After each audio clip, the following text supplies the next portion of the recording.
home of the Philadelphia Eagles. They got him again! Sixers. Bang! It's good! Ball game! And Flyers. Tipped in front of the net! 97.3 ESPN. WENJ. WENJ HD. Millville, Atlantic City. A Town Square media station serving all of South Jersey.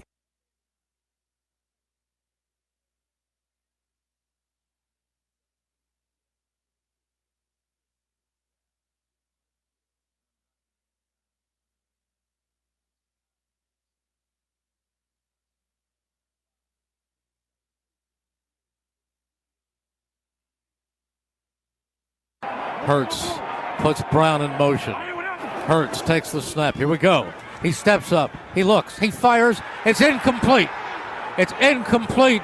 And the 49ers will survive as it was knocked away by Kendricks. It was intended over the middle and incomplete. Along with the clock, the Eagles' 2025 season will tick away. Yeah, again, will be time to evaluate everybody's performance. Right now, I feel for all our guys in the locker room, all the players, all the coaches, the front office, everybody that works so hard, the fans that come out and support us, Mr. Lurie, I just feel for all of us, all of them, and, there'll be time to evaluate everything at the end, coming up. There was Nick Sirianni, Merrill Reese on the call. You heard it right here on 97.3 ESPN. The Eagles' season is over, essentially the way we would all have predicted. No offense, can't score, and the Eagles fall to the 49ers at home in the playoffs with a well-rested bunch. They lose to the 49ers on Sunday, and their season is over. We are live at the Fanatics Sportsbook at Ocean Casino Resort in Atlantic City. I'm your host, Mike Gill. Josh Henning back in the Ocean Casino Resort studios. Pete G is my on-site producer as we take you through the journey that was the Eagles' collapse yesterday. And I say collapse only because the offense just absolutely couldn't get out of its own way yet again. But the defense couldn't make a play either. I mean, late in that game, when your defense has to make a play, they could not get off the field, and they were part of this yesterday as well. Now, you had the 2 interceptions in the game, which is obvious. They could not capitalize on the interceptions, but they do have some fault as well. But the offense is where we all got to look at, obviously. The offense all season long, and we were hoping and wishing and waiting that something different with this offense was just going to magically appear, and it never happened. They did not have another gear. They did not have another layer of the onion. They did not ask Jalen Hurts to run more. I set the over-under. I said 6 or more runs, they win the game. 6 runs or less, they lose the game. Well, he did not run 6 times yesterday. He ran like 4, none of it very effective. They had drops, 4 drops on 3rd down, drops from A.J. Brown, drops from Devontae Smith. I mean, your key star players had drops yesterday in big moments. So everybody is culpable for this. Everybody on the offensive side has some sort of blame here. 1, it starts with Nick Sirianni. He's at the top of the list. He's the head coach. 2, Kevin Patullo, all season, in over his head, was never able to make an adjustment, was never able to find something to get this offense going and off the ground. 3, your playmakers did not step up and make plays. A.J. Brown, awful yesterday. Then decides, I'm above talking to the media afterwards, and I'm just going to skate on out of here. And we'll get to him a little bit later. Devontae Smith, who did stand up and talk to the media afterwards, he had a play to make. Couldn't make it. It's a ball that's thrown a little high. But I think every elite wide receiver, every mediocre wide receiver, I got a number for you. Demarcus Robinson. Anybody ever hear of him before? Demarcus Robinson had more yards receiving on the opening drive yesterday for San Francisco than he had in any game all season long. How many different miscommunications did the Eagles defense have in that game yesterday? And while you can't sit here and say, oh, the Eagles defense, they're a part of this because you know how bad your offense is. And if you give up 23 points, we said it all week, I'm not sure that's enough. we don't think that the Eagles' offense can score between 21 and 24 points. So your defense can't give up 23. And to blame them is ridiculous, but they are a part of this here. That they had how many miscommunications that led to San Francisco points? You know, they kept saying during the broadcast, man, it feels like Philadelphia's in control of this game. And yet they weren't, because their offense couldn't move the ball. And then in big moments, you know, the defense is playing well. Then they'd give up a wonky, 60-yard play. It was both sides of the ball yesterday. Obviously the offense more than the defense. But everybody is culpable in this. Cam Jurgens was horrendous yesterday. He got his ass kicked all day long. Fred Johnson had a rough day at the office. He was pushed into the backfield all day long. Oddly, Saquon Barkley somehow had over 100 yards rushing. That was a bizarre stat to me because they just could not. You know, Bigsby came in the game, got a couple runs. Barkley went right back in, couldn't find a yard. Who's culpable? Everybody. And I'm going to start here. I'm no Sirianni hater. I've never been a Sirianni hater. Always said, listen, I'll give the guy a shot. And he won me over. Now, do I think that he is infallible? No way. Do I think that he deserves another shot? I don't know that deserves isn't the right word. But what I will say is this. I am not a Sirianni hater, but I can appreciate what he has done and what he has meant to this organization. But I can also wonder where the evolution is.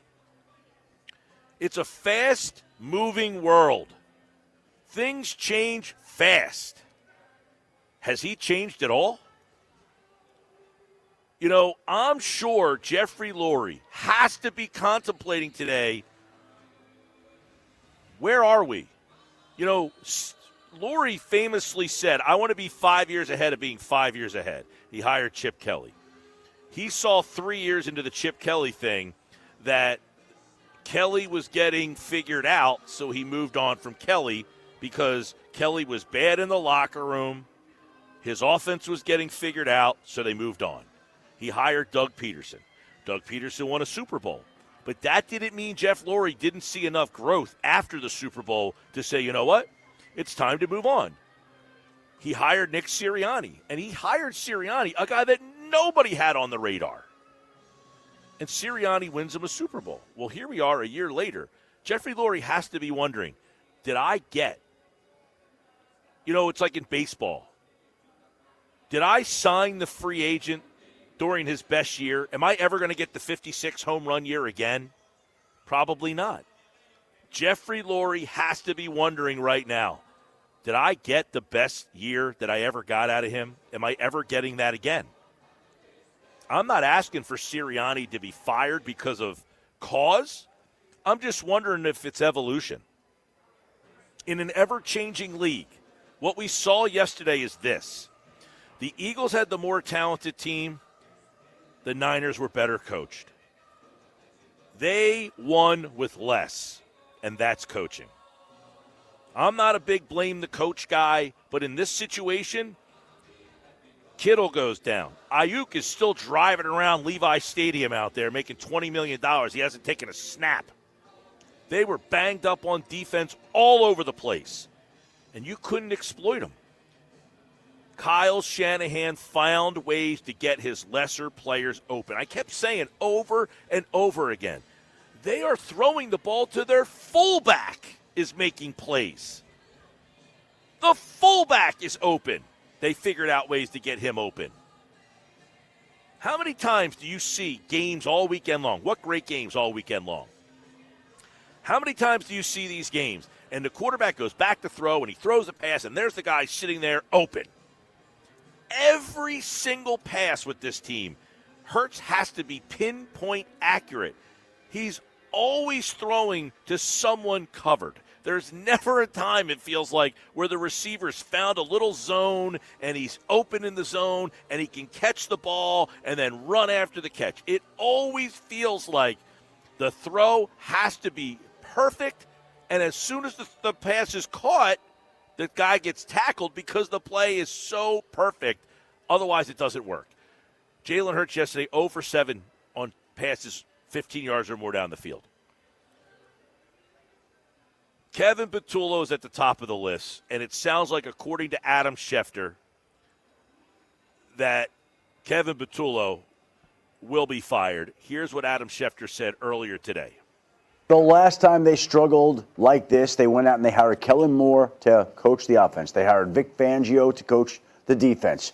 They do these things where they make big impacts. You could expect similar results now with Philadelphia. They're going to make changes to the offensive coaching staff. How could they not? That's the league-wide expectation, and I'm sure they're going to bring in some prestigious, renowned, proven offensive mind to help elevate this offense next year. All right, that was Adam Schefter this morning on Get Up. He basically said, look, changes are going to happen here, and I would anticipate that happens. Do I blame Kevin Patullo solely? Not necessarily.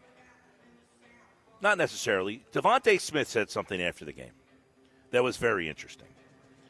He was asked, point blank, is the scheme a problem here? In other words, the play caller. Is the scheme the problem here? Listen to what Devontae Smith told the media after the game last night. Offensively, we just didn't execute well. What about the scheme? The scheme in general that you guys run. Do you think it does enough for, in particular, I guess if you look at your own position? I mean, this is the scheme that we've been in the whole time. So. You mean since you've been Yeah. here? So I mean. Yeah. Super Bowl with it. Well, whatever everybody thinking. I mean, nothing changed. The same scheme. So what changed this year between a Super Bowl team and a we team? didn't execute. The scheme is the same. What changed? We didn't execute. So I don't know if you're taking Devontae Smith at his word or not, but he's essentially saying, look, we run the same scheme. Nothing's changed here. You guys keep saying that Patullo's not creative enough, the offense isn't creative enough. He's saying we run the same scheme. We just didn't execute. So I look at Kevin Patullo and put a lot of blame on him here as well, but a lot of this goes back to Nick Sirianni. This is his offense. This is what he wants. And he hired Kevin Patullo. And he says, look, Kevin, I want you to be our play caller. Here's your playbook. Well, guess what? That is no way to have success. I got to call your plays? 609-403-0973. Text board is open. 609-403-0973. Gentlemen, I know everybody's got a lot of things to say. I know the text board is buzzing already. I'd like to hear from as many people today as I can. And I don't know if I left anything out that's on your minds, but you guys can fill in any gaps that I may have left there. I will say one thing. For A.J. Brown to do all that talking during the year and go on that stream and say the offense is a bleep show, yada, yada, yada, for him to bail on the media and his teammates after the game last night is total Bush League. I don't advocate that he bailed on the media, but then I also Bush look League, at him man. and say he's been trying to tell everybody this That's for fine, the whole season. but he's got to stand up and face the media and give the fan base some sort of answers. I agree. Like, His listen, game was I'm awful. not absolving A.J. Brown for not and showing up no after one the should. game. No one should. No, I mean, it's his duty, it's his right, and it's a rule that you need to speak to the media after game. He will be fined for this probably as well. He might speak today. I don't know. They are talking and clearing out their lockers right now. I do know Jalen Hurts just spoke moments ago. He was asked point blank, does he want Kevin Patullo back? And then he was asked about his relationship with A.J. Brown. You had this situation yesterday where Brown is on the sideline. Now, honestly, I think you got to side with Sirianni in this situation. Probably, yeah. Because they are on the field punting, and apparently Brown was still out on the field, and Sirianni was yelling at him to get off the field because they were going to have a too many men on the field penalty. And he was basically like, dude, get your ass off the field. Hustle off. And He probably should have done this like in week 5. Publicly, embarrassed him. I don't want to say embarrassed, but publicly went after him, and it took this long for him to do that. Well, I know a lot of people are done with A.J. It's actually our poll question today. Would you rather see A.J. back or gone next year? You can vote at Mike Gill Show. We'll update the poll throughout the show today. Move on or bring him back. And right now, it's like 60-40 in one direction. So we'll update the poll question a little bit later on. And that's tough. That's a tough proposition. The cap hit is like massive, right? But after June 1st, maybe it gets a little better. And Jalen seems to want him back, right? I don't know. I know Jalen spoke a couple of moments ago. Josh, I don't know if you have that audio ready yet or not. Yeah, so for those who don't know, the players were speaking to the media, and Hurts was asked about everyone both. except for one. Well, yeah, he's a loser and an idiot. But back to what Jalen Hurts, the guy who actually was Super Bowl MVP quarterback, Jalen Hurts, was asked about Kevin Patullo and A.J. Brown. Here's what he said. Opportunity to have that with Kevin Patullo. Do you want him to come back as the offensive coordinator? It's too soon to think about that. And like I said, I put my trust in Howie, Nick, and Mr. Lurie. What about A.J. Brown? Would you like A.J.? A.J. and I have talked. We're in a great place. Can I mention really quick, because for those who can't see the video, Jalen smiled, laughed, and then said what he said about A.J. Brown. So if you want to put that little context as well. Listen, I don't know what to make of their relationship and where it is. Quite frankly, I think that is a whole nother offseason scenario that the Eagles need to consider, whether or not those two guys want to coexist, can coexist. What did he say about Patullo? I couldn't really quite hear it. He basically said that it's too soon to have that conversation. AKA, no. And then he went on to say that that's a Howie Roseman. Yeah. He'll trust Howie. Also known as, no, I do not want him back. Now, back to Pete's point about Howie and A.J. Brown. I assume Howie Roseman can figure out how to move money and not be totally penalized for it. If Howie's done it this long, I'm not going to let A.J. Brown's contract prevent me from getting a cancer out of the locker room. Yeah, if that's the case, then, yeah, he can get traded to New England for a second, third-round pick. I don't really care. Yeah, I never will question whether or not Howie can figure out. If he wants to get rid of A.J. Brown, he probably can figure out a way. They did it before. Here's the one difference. When they got rid of Carson Wentz and took the hit, I don't think they had nearly as much money invested into the roster as they do now. So they might not be able to physically handle taking that type of hit. Where back then, I don't think they gave as many guys contracts. And remember, they still need to give Jalen Carter, Quinyon Mitchell, Cooper DeJean. That's the crossroads they're going to come to. This might not be the time where they can eat a contract of that magnitude. But at what point do they start picking some of these guys off the offense and give money to the defense of the guys you just mentioned? Well, it's going to have to happen. It's going to have to happen soon because those guys are all coming up. And here's the problem. If you trade A.J. Brown or take that cap hit, that's not going to be possible. You can't have a $40 million cap hit sitting there with nobody using it when you want to pay all those guys. Can't happen. So I get it. Howie, I don't know that he was planning for an A.J. Brown implosion of this magnitude. This entire season was just a total implosion. Let me tell you, I'm going to say something about this season. We'll take a couple text messages. This season, for an 11-win team coming off of a Super Bowl, doing what they did in the offseason in terms of kind of remaking that defense, you would have thought if this team struggled, it was because their defense lost Sweat and Milton Williams. Did you see that and sack Slay. Williams had, by the way, to clinch the game last night? I did see that. Hell of a sack. You would have looked at it and said their defense just lost too much to overcome. The problem was that wasn't the problem. Their Super Bowl offense was so bad that we're in this situation now where how do you fix this thing? 609-403-0973. Yeah, let's rattle through some of these. BC and Bowers Beach says this is the most underwhelming performance by Eagles offense in the last 25 years. The talent is too good. A.J. Brown should learn something from Mitch Williams and Orion Kirkering. When you mess up, face the music, says BC and Bowers Beach. Everybody did. Jake Elliott yesterday, he's culpable. He missed an extra point, and they were chasing that point all day long. It always comes down to that. And it's the difference in the game. They can't kick a field goal in that 4th down and 11 situation because they're down by 4 points. They're down by 4 because he can't make a freaking extra point. Are you kidding me? You could go find a college kicker kicking at Rowan who would make that kick.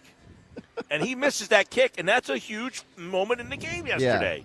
Yeah. This season was so disappointing. You can make a strong argument that 2023 they went 10-1 and they went to the Super Bowl the year before, that was equally as disappointing. But that one had moments that were fun.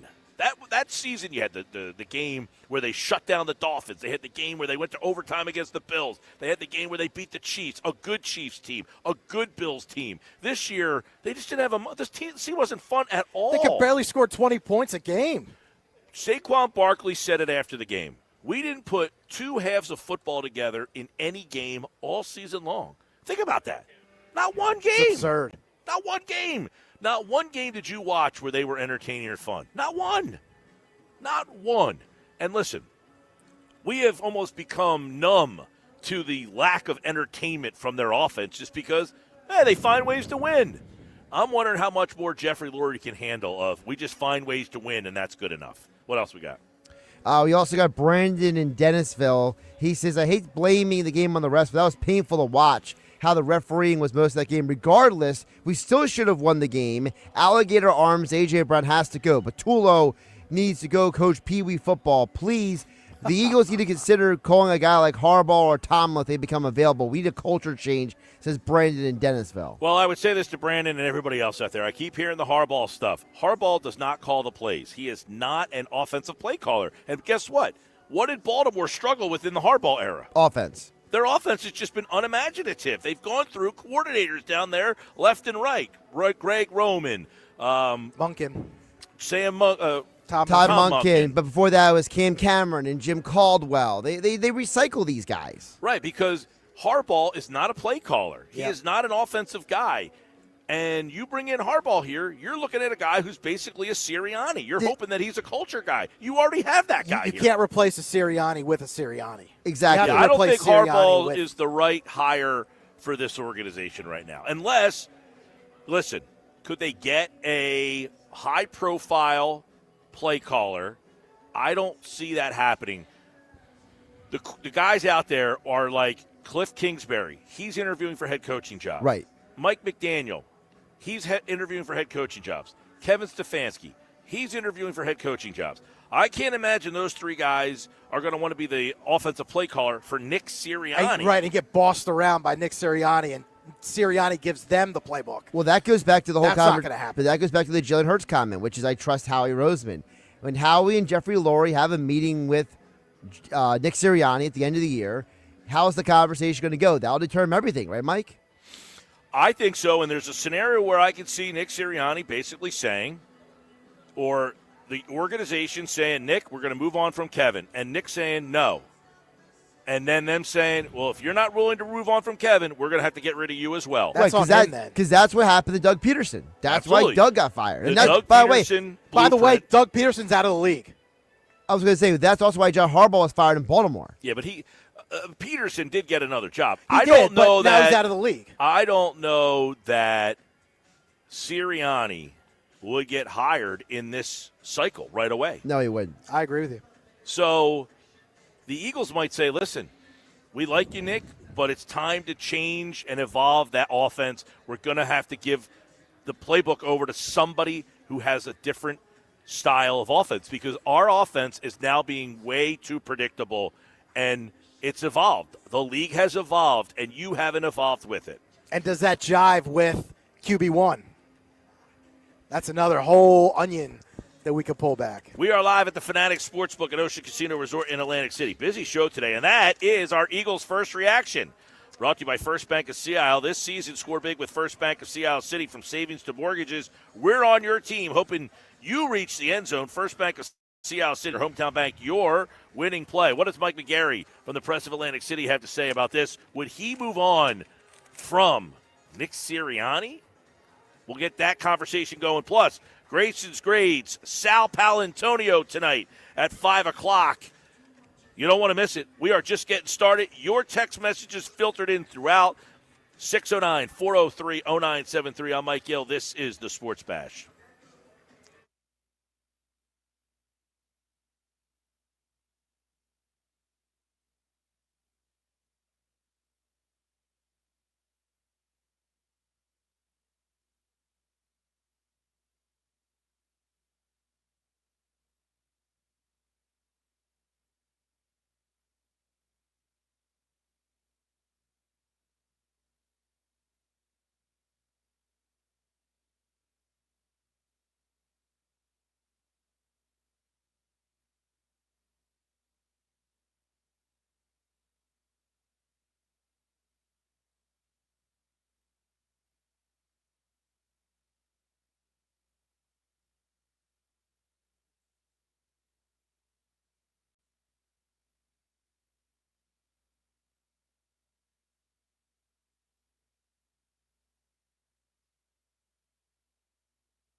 It's the Sports Bash with Mike Gill. Do I have everybody's attention now? On 97.3 ESPN and the 97.3 ESPN free mobile app. We start with the assistant coaches on the offensive side of the football. I think when you speak to people around the league, they expect there to be mass changes there to jumpstart the offense. So you're looking at a new offensive coordinator next year. That's the expectation there across the league.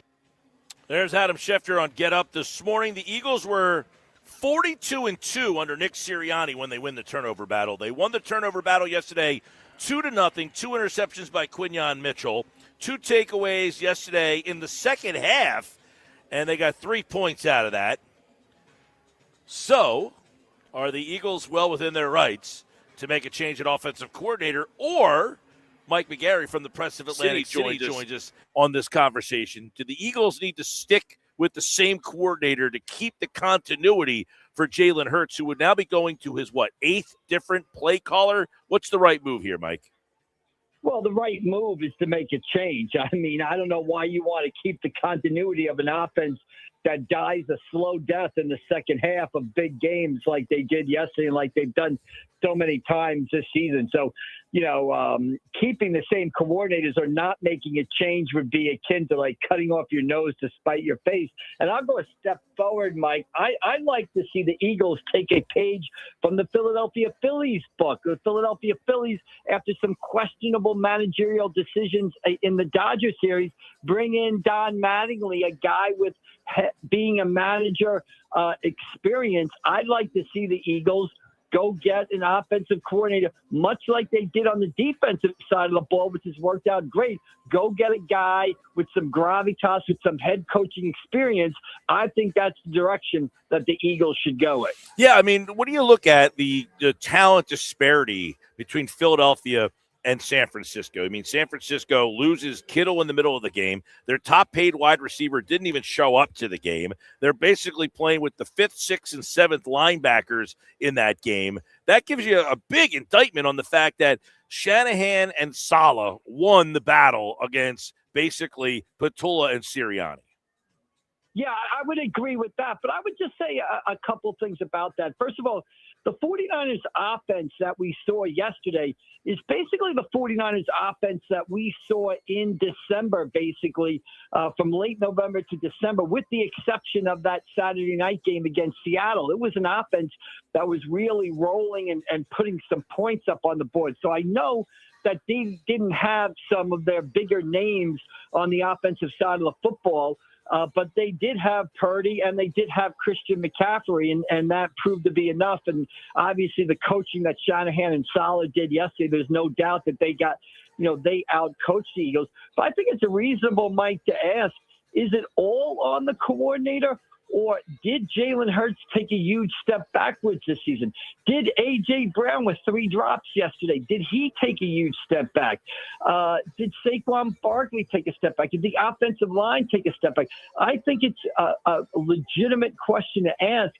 Are the Philadelphia Eagles offensively, individually, as good as we think they are? Maybe they're not. Maybe it's a combination of both, but you can't bring back the coordinators. I think you have to look at the whole thing.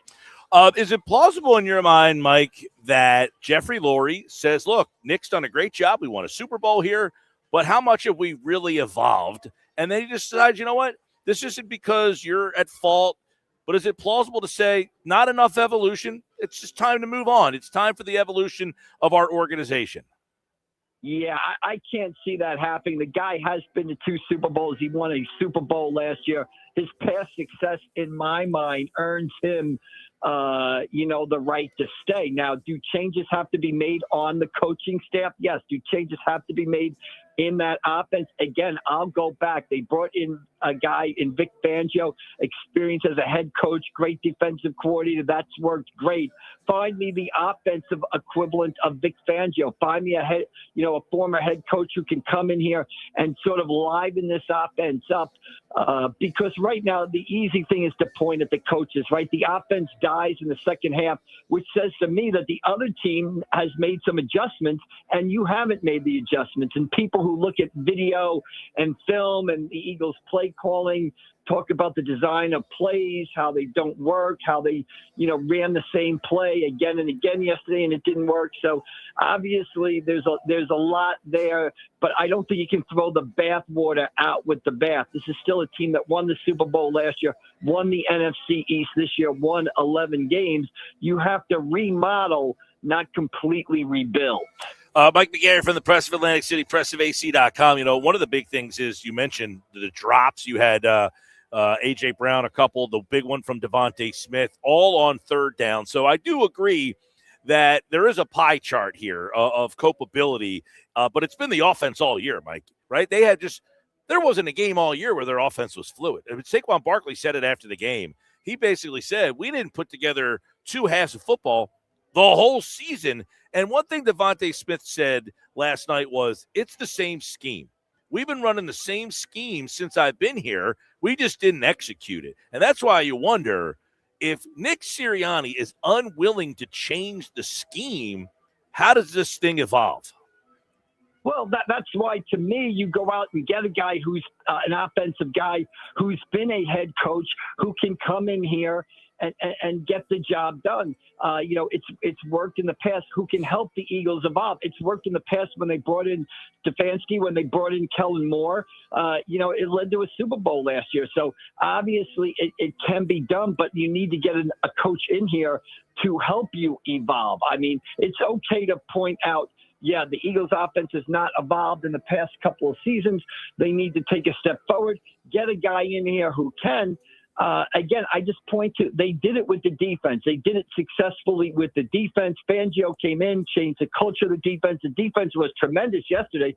Defense gave the offense, 2 to 3 short fields in that second half that the offense failed to take advantage of. Mm-hmm. Well, you're right. Our eyes have told us that the offense has struggled all season long. What happened in the second half yesterday should have surprised no one. It needs to be fixed. I don't think Sirianni needs to be fired because of it, but the offensive coaches need to be changed. And quite frankly, you have to look at the players, and some of those guys will not be back also.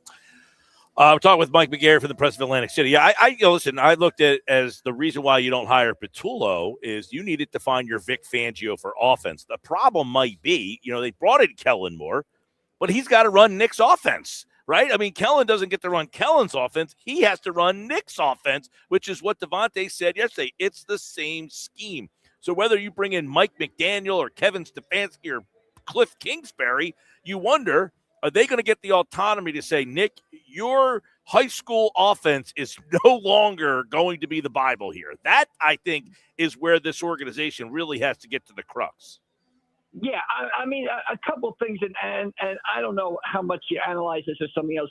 I have a hard time to believe that the Eagles they might be running the same general scheme, but are they calling the same plays and the same pattern? I mean, obviously, Kellen Moore did something different last year than this year. And obviously, if you're going to bring in a guy with some gravitas to be the offensive coordinator, that guy has to be given the freedom to implement and change the current system.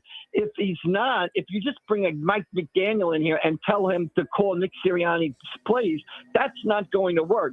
You need to freshen up the whole thing. What you need to do is bring a guy like McDaniel in, Stefanski, Kingsbury, and let them put their mark on the offense, basically. Yeah. Not completely change everything, but you have to give them the freedom to sort of do what they do, or else you might as well fire Sirianni at that point, because then you're not addressing the Well, issue. That's where I think the rubber meets the road. Does this go down the Doug Peterson road, Mike, where they say, look, you got to get rid of Patullo, and then Sirianni says, well, I'm not doing that, and they say, okay, if you don't get rid of him, you're gone too. I mean, is that where we're possibly staring down the barrel here of? Yeah, I don't think, just from my general reading of the situation, that Sirianni is going to be, pull a Doug Peterson. When you look at what Doug Peterson did, your boss comes to you, tells you to make personnel changes. You say, no, I don't want to do it, and therefore, I'm going to quit, or we're going to part ways or whatever. that seems crazy that he did that back then. Give up a head coaching job in the NFL. Now, he got a job with Jacksonville. Didn't exactly work out well for him there. But that seems crazy. I don't think Nick Sirianni is going to die on the Kevin Patullo hill, basically. I mean, we'll see. We'll see. I agree with you. I don't think, because I wonder if Nick says, you know what, I don't need this anymore, right? I won a Super Bowl here. I've been to a Super Bowl. I've been to the playoffs 5 times, and people still question me. You don't appreciate me? I'm out of here. You know what I mean? The question I would have is, there's 8 openings. Would Nick Sirianni get another interview? Would teams be lining up for him? Oh, I think he'd get an interview. I mean, and I think he'd get another job. I mean, he has won a Super Bowl. There aren't that many of those guys walking around, Super Bowl winning head coaches. But, again, I would caution everybody to not panic. And I don't think Sirianni's going to panic. I mean, if you look at the jobs that are available out there right now, if you said, mystically, let's create the Eagles as one of the jobs that are open right now, the Eagles got to be, the best job in football, basically. No question. With what they've got. No question. So, right. So why would you leave that job to go coach, the Cleveland Browns or something like that? I don't think Sirianni, again, he's not going to die on the Kevin Patullo hill, basically, and give up a job as one of the 30 head coaches in the world of the NFL. I want to get your thoughts on the game itself and the culpability of Jake Elliott's inability to make the extra point and the problems he had all season. Well, I think obviously it kind of puts them in a hole. It upsets the math of the game. But again, that's one of the areas when we talk about changing some of the players and moving forward. Like everybody's kind of on now. The Phillies have to shake up their core, right? The same core, you got to shake it up. Well, I think the Eagles are in that position now, and certainly Jake Elliott is part of that core. I mean, he did not have a great season kicking the football. I don't know if you cut him outright, but maybe you draft a kicker. Maybe you bring somebody into camp to create a competition for the job next year.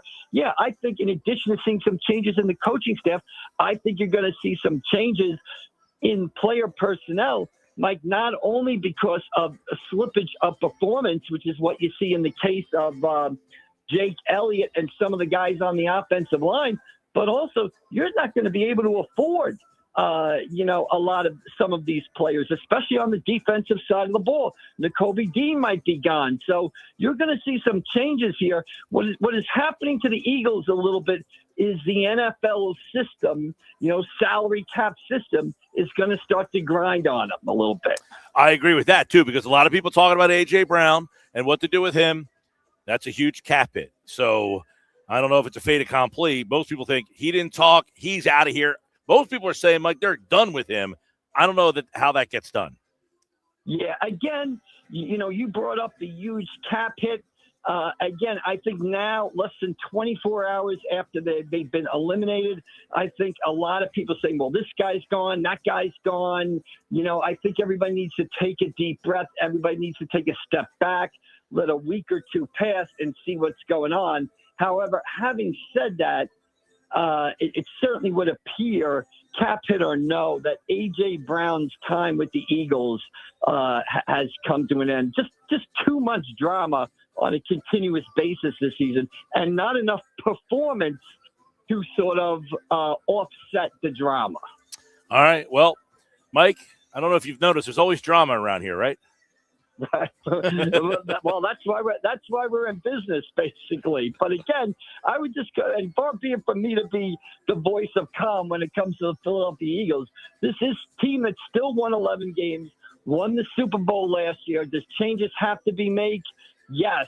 But, let's not, again, it needs to be remodeled, not rebuilt. And I think the biggest thing that they can do is find the Vic Fangio version of offense, that former head coach, defensive guru, get another head coach in here with some gravitas who can call the offense and change the offense a little bit and sort of bring the offense to a higher level.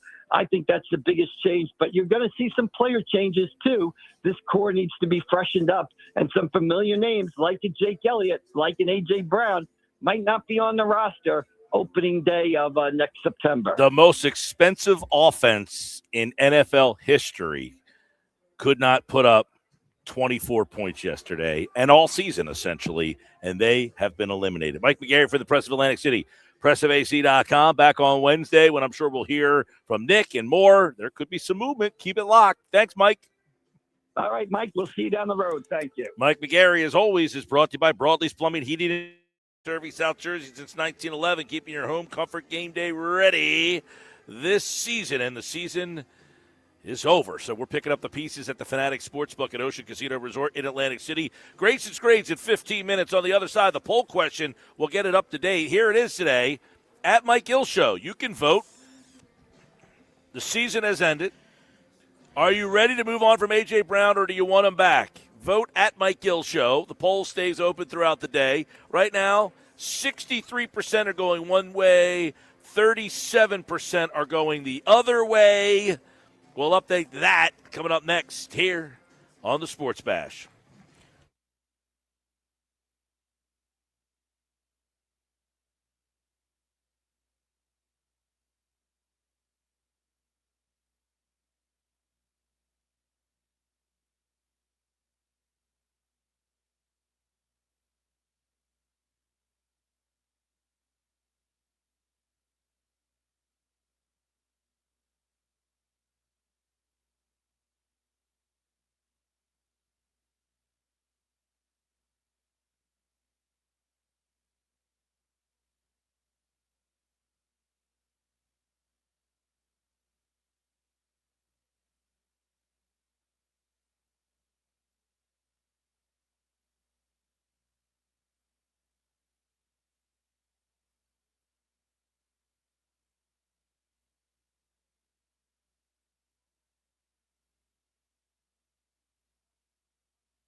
It's the Sports Bash with Mike Gill. Keeping the fans entertained and happy. On 97.3 ESPN and the 97.3 ESPN free mobile app.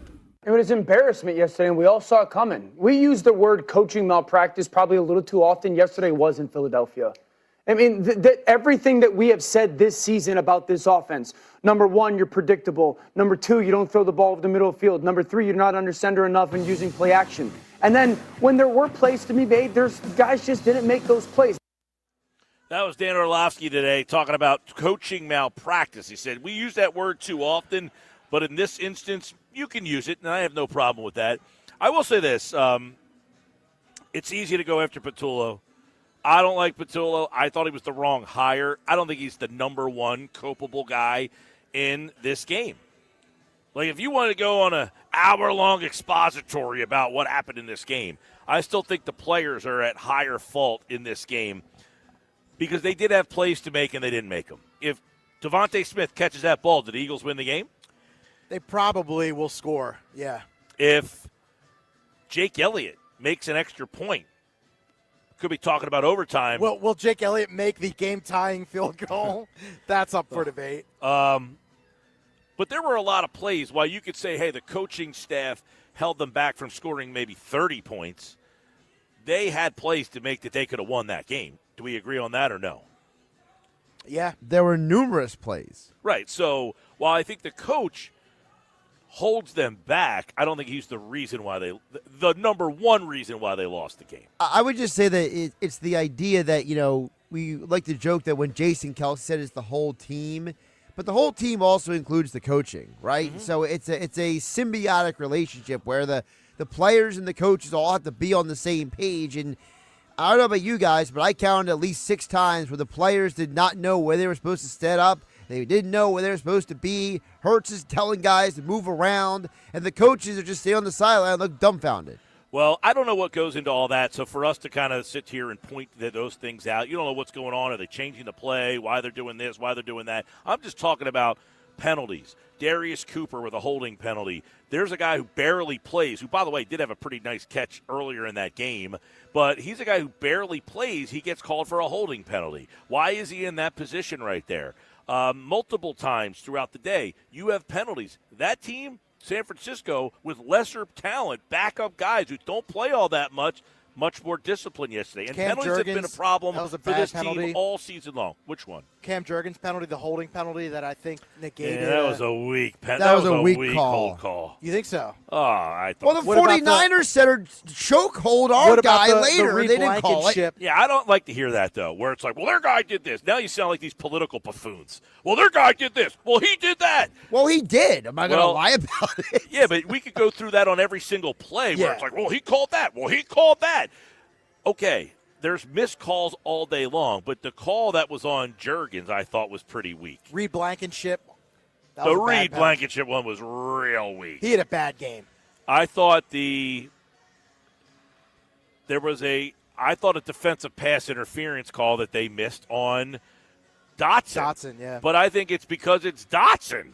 Dotson's a nobody. You're not getting that call with Dotson if it's maybe Devontae Smith. By the way, I think Dotson could have done a better job of getting the penalty. The ball's underthrown. I don't think he did a very good job of making the defender have to penalize him. But that being said, the poll question at Mike Gill Show, are you ready to move on from A.J. Brown? Right now, 62% are ready to move on from A.J. Brown. 38% say bring him back. Scott Grayson's grades are coming up next.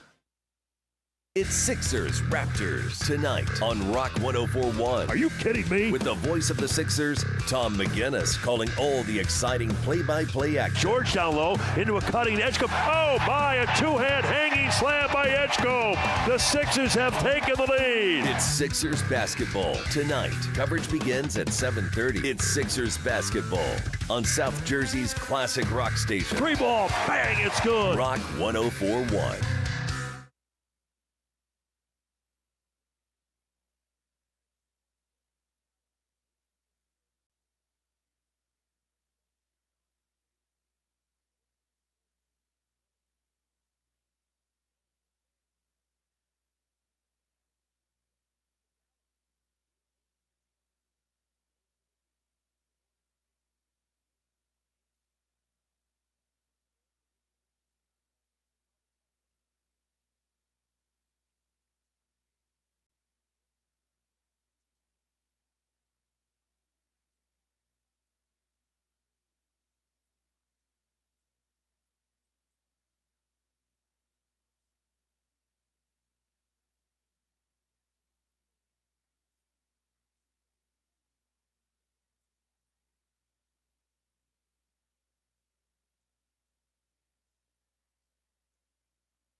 The 2026 Air Force Reserve MAC Basketball Championships are returning to Atlantic City's iconic Jim Whalen Boardwalk Hall for the 7th consecutive year. March 5th through 10th, featuring the conference's top 10 men's and women's teams. The tournament is fun for the family, featuring a band jam, Spirit Squad showcase, and mascot game. Don't miss your chance to be a part of the action, to see who will cut down the nets and earn a spot in the big dance. Visit MacSports.com/basketball for more info and to purchase tickets.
This is the Sports Bash with Mike Gill on 97.3 ESPN and the 97.3 ESPN free mobile app.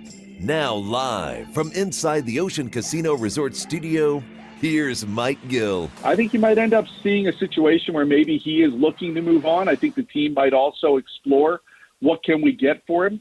But knowing Howie Roseman, if he doesn't get enough for him, he's more than happy to bring him back here and say, figure it out and try to do that. But might this have been A.J. Brown's last Eagles game? I feel more strongly about that now than I think I ever have before.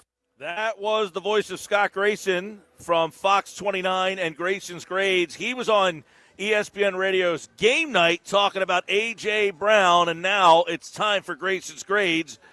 Brought to you by the Bridgeton Auto Mall. Are you ready to score your next big drive? Head straight for the end zone at Bridgeton Auto Mall. We're live at the Fanatics Sportsbook at Ocean Casino Resort in Atlantic City, and we are joined by the voice you heard. Scott Grayson is now with us here for Grayson's Grades on always the worst day of the year, Scott, the day after the Eagle loss. And, man, we could go in a variety of directions here, but I want to start with that comment you made about A.J. Brown and really your thoughts on what his future might be, because his cap hit is monumental. It is a huge cap situation if they were to trade him. It sounds easy. It sounds like the fans. We have a poll question up, and right now the poll question says 60+% are ready to move on from A.J. Brown rather than have him come back. Easier said than done. How do you see this kind of happening?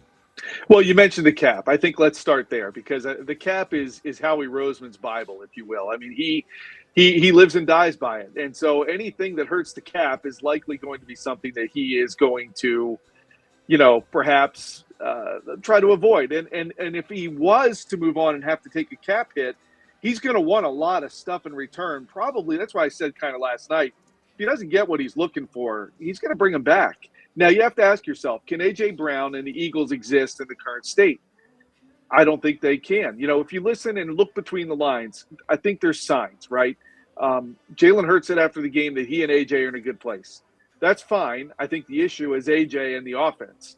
I think the offense is a big problem. And I think if you were to change the offensive coordinator and bring in someone more established with a record behind them and a history of being an offensive coordinator and some success, would A.J. Brown get on board with that? Well, I think, you placate to his ego a little bit. A new offensive coordinator is hired, calls him up and says, hey, this is what I envision you doing next year. Forget 1,000 yards. We're going to push for 1,500 more. And I think that would get A.J. certainly excited. So I think I could see A.J. Brown coming back. But when I look at what happened last night, Mike, that was not a good look last night. Nick Sirianni running down the sideline. And I'm not buying what Nick is selling there. He was telling them to get off the field. You have assistants that yell at guys to get off the field. Nick didn't need to run 30, 40 yards to do that. So that was entirely something else. And it lingered on. And then after the game, you see video, A.J. Brown shaking his head, walking by Nick Sirianni. You see A.J. Brown hanging up a jersey at Quinyon Mitchell's locker today, congratulating him on making an All-Pro. Maybe it means nothing, but I'm seeing signs that say I would not be surprised if A.J. wanted to get out of here. But you mentioned the cap hit. It could be pretty hard to do. It is extremely difficult to do. We actually found the cap hit and what it would take for that to happen. I think it's an over $40 million of dead money that the Eagles would have to basically take on here if they were to do that. Let me pull that up for you. It was a tweet from Spottrack.com, which is like a contract.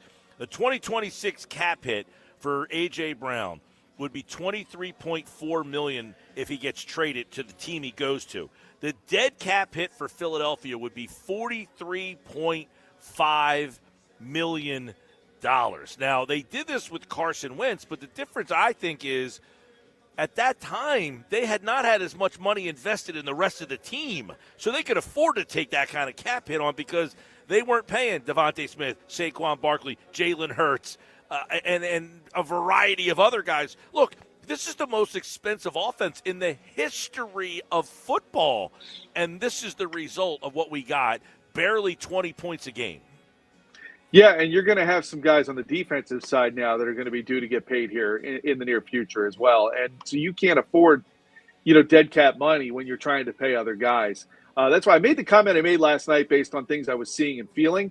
I had not yet looked into the cap money, and I think that is going to be a big deterrent in anything they can do. It's going to require, frankly, first-round picks. And I don't know that anybody's willing to give up first-round picks. I know – New England would love to get their hands on him. Mike Vrabel loved A.J. Brown in Tennessee. But I don't know if New England's going to be willing to give up a first-round pick for him. It's going to take some really big deal in order for Howie to trigger on that. So I think, like I said, you look at the other things here, and I definitely believe Kevin Patullo is gone. I think this offense is going to look a lot different. You have to ask yourself. And overall, Mike, I think – fans wake up today, they're disappointed, right? Yesterday was not a good result. You didn't expect them to lose at home. I didn't. But did you take one step back to potentially take two steps forward? And perhaps that's what this team will do by some changes that are made. Well, it's funny you say that because I was driving into the office today, and my thought was like, okay, the season's over. Where's this show going to go today? Probably all over the place. And there was that moment that hits me that was like, they can't win the Super Bowl every year. Right.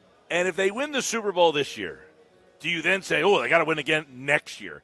And it's that moment of, look, this team, let's be honest with ourselves. They weren't good enough. The offense just wasn't good enough.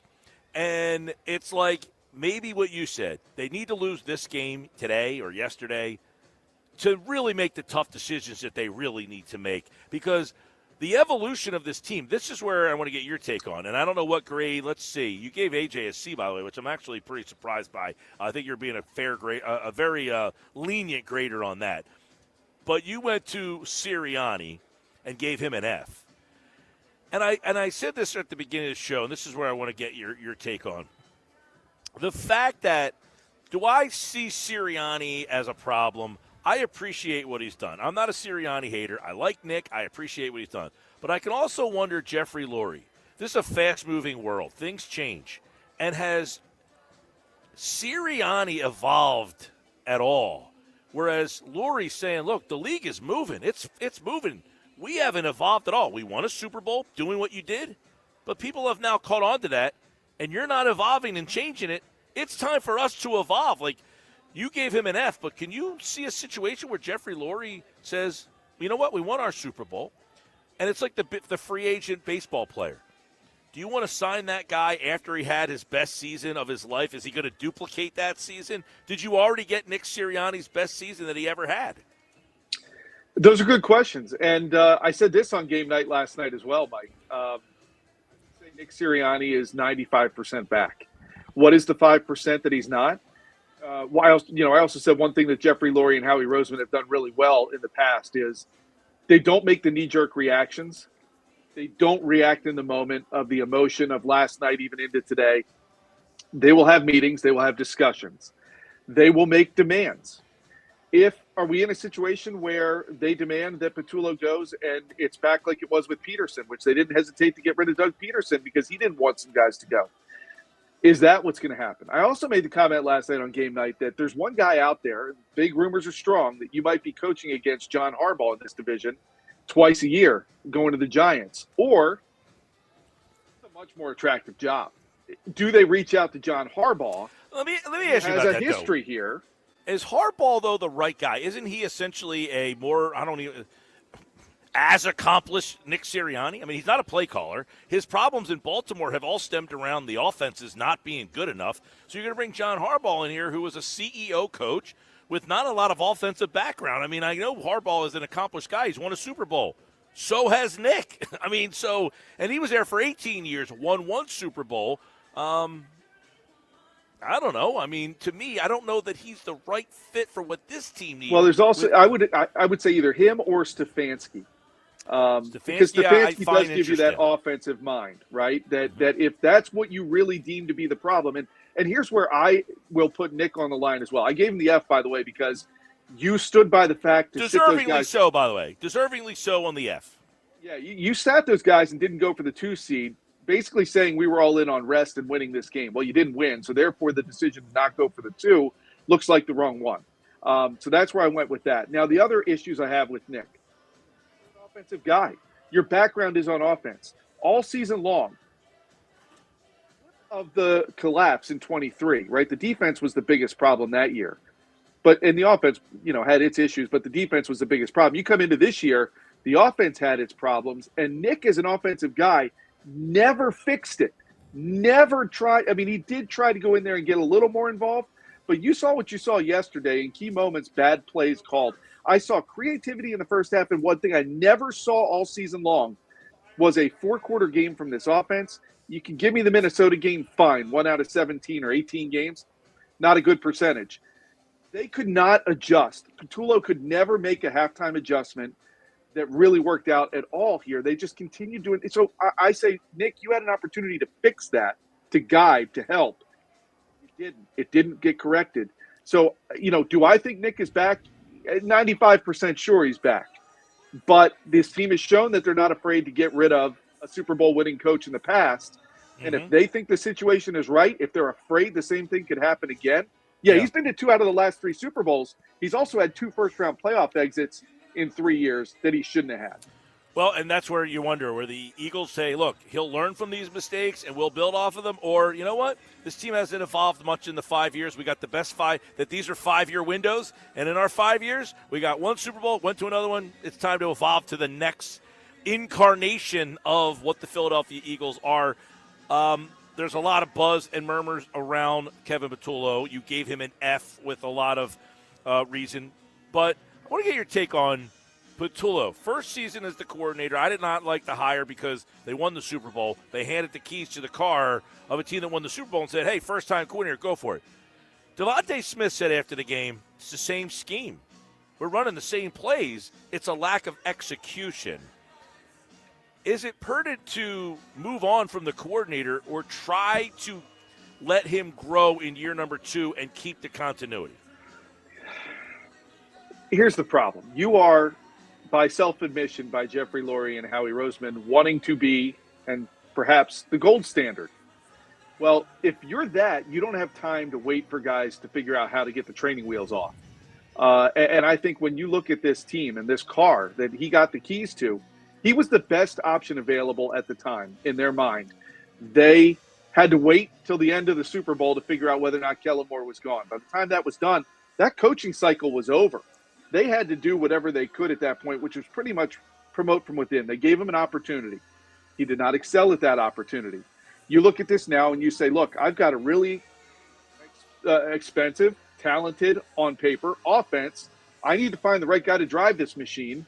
And now you have the opportunity by a first-round exit to take a look at what's around. And there are some options, some decent, like a Vic Fangio, like a Kellen Moore was, experienced coordinators out there who are looking for a job that could come in here and I would argue do a much better job than Patullo did. Now, I will say this. Last night, the players lost that game. As much as I want to blame Patullo, and I think he deserves it, many drops. They had chances to make some plays and they didn't. But overall over the season, I saw lack of creativity. I saw lack of adjustments by the coaching staff. The penalties I put on Sirianni and the coordinators, especially on offense, the ones they got called for, again last night, on the coaches. Discipline was never present. And I think that was a big difference this year between this team and the one last year that won the Super Bowl. Scott Grace's grades are over at 97.3ESPN.com. The one thing, too, is you look at yesterday, Kittle's out. No Ayuk. They're basically playing with a half a deck over there. And I'm cracking up laughing watching this game. I said, they're throwing the ball to the fullback as a wide receiver. Like, they're using the fullback to get open. And how many times did Juszczyk make a catch that extends a drive, gets a first down? Just, hey, we're shorthanded. Let's accentuate the positives of the guys that we do have here. You've got A.J. Brown and Devontae Smith, and you can't find creative ways to get them the ball. It's a joke. I mean, so I agree with you. I'm not blaming Patullo. But if Patullo had a half a clue, they'd score 35 points. He has no clue, and they can only score 19 because he can't accentuate the positives of the guys that he does have. Absolutely. I think you hit the nail on the head. I mean, you saw on one side of the ball a team that was desperate to move the ball any way it could find to do it, and they did that. Then on the other side of the ball, the Eagles, who, as you said, they were healthy. They had all their weapons there.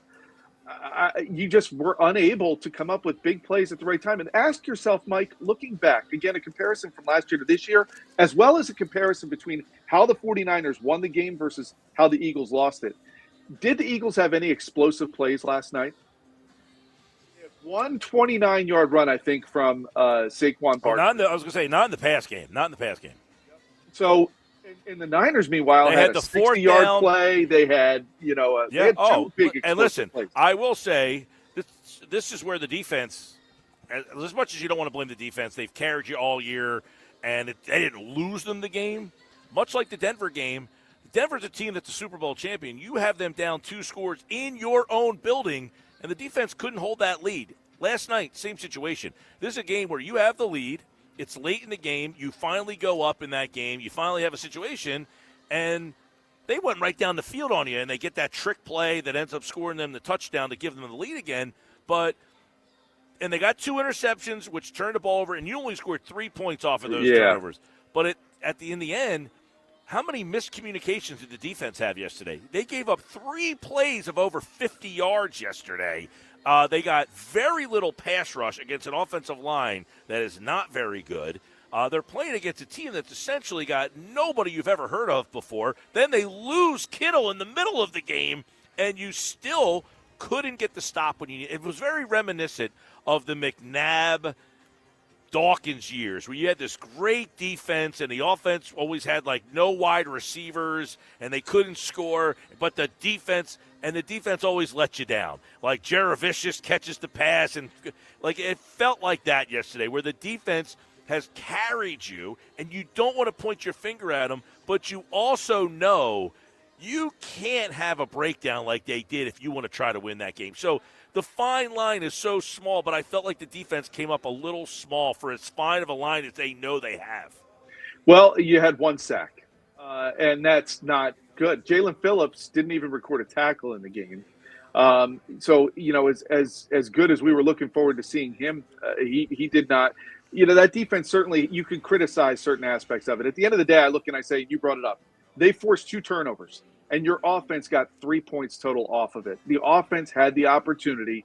When it was 13-10 and the offense started the second half, that drive to me, if you go down and score a touchdown, you probably come close to starting to knock the Niners out of the game. They just weren't moving the ball at that time very well. And they went 3 and out.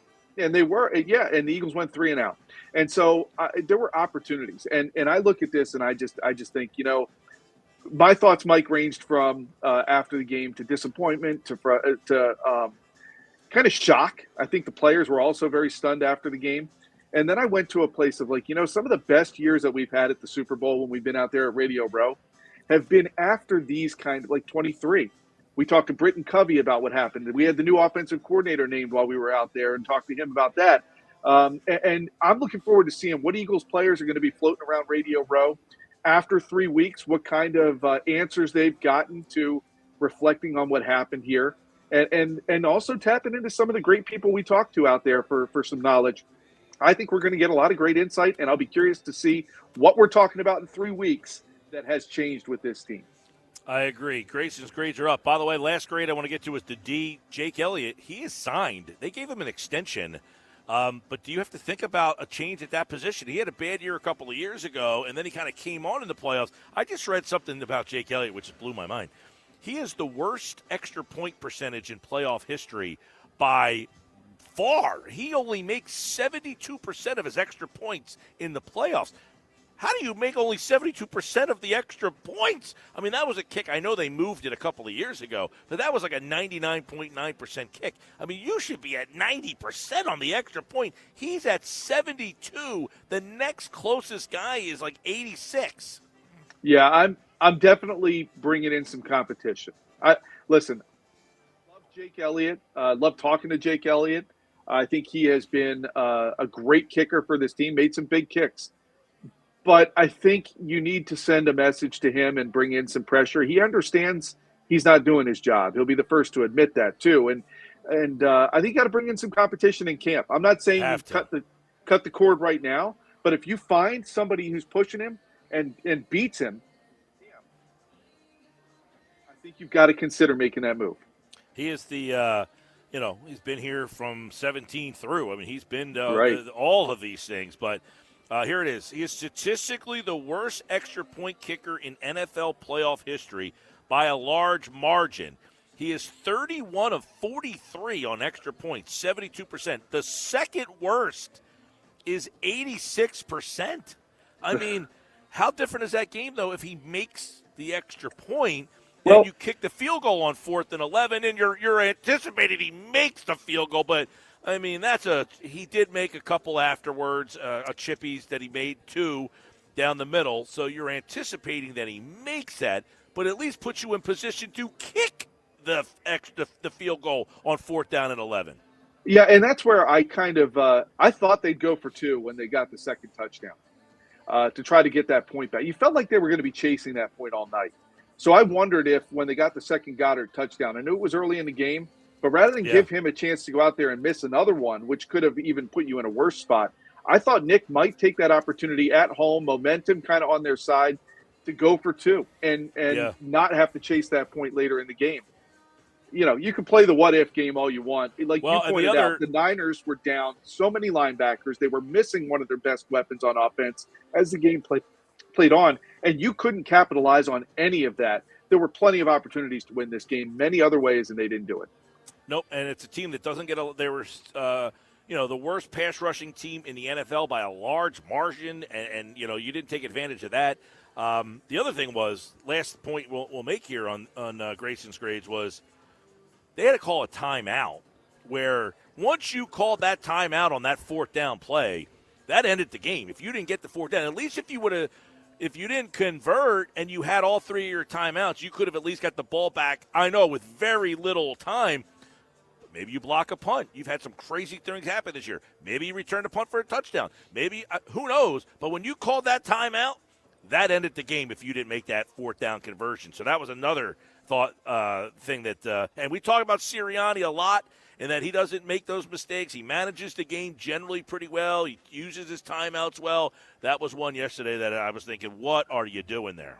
Yeah, and I will say this, too, towards the offense and some of the game management stuff. If you were listening to the broadcast, you heard Tom Brady bring it up several times. He was calling for the Eagles to go tempo. And I've mentioned this to you multiple times throughout the year, that when they went tempo, they would find success. They would actually have success when they would keep the defense on the field, not allow them to substitute. And they didn't do that not even once last night that I saw, where they really had a hurry-up tempo to just keep the defense on the field, wear them down. The time of possession, Mike, I looked at the time of possession and I was thinking, this feels like last year.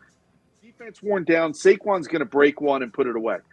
I agree. I said in the second half, I said they've got to be worn down. He's going to hit a big one. It felt like this was the game where there was a big one coming because he was getting a little bit of momentum. He was, and even Bigsby came in. He gave you something, and then as soon as Bigsby went out and they brought Barkley back in, it was like, where's all the room that Bigsby had? It was like it just all of a sudden changed right after two when Barkley left the game with that wonky little tackle that he took, and then he came back and there was just nothing for him there. But it was a very frustrating offensive year. You're right. I said about Radio Row, we might see some changes happening and have a lot of people to talk to about that. We'll be out in San Francisco in just a couple of weeks here on the Sports Bash Live on 97.3 ESPN. Scott Grayson's grades are at 97.3 ESPN.com. Thanks, Scott.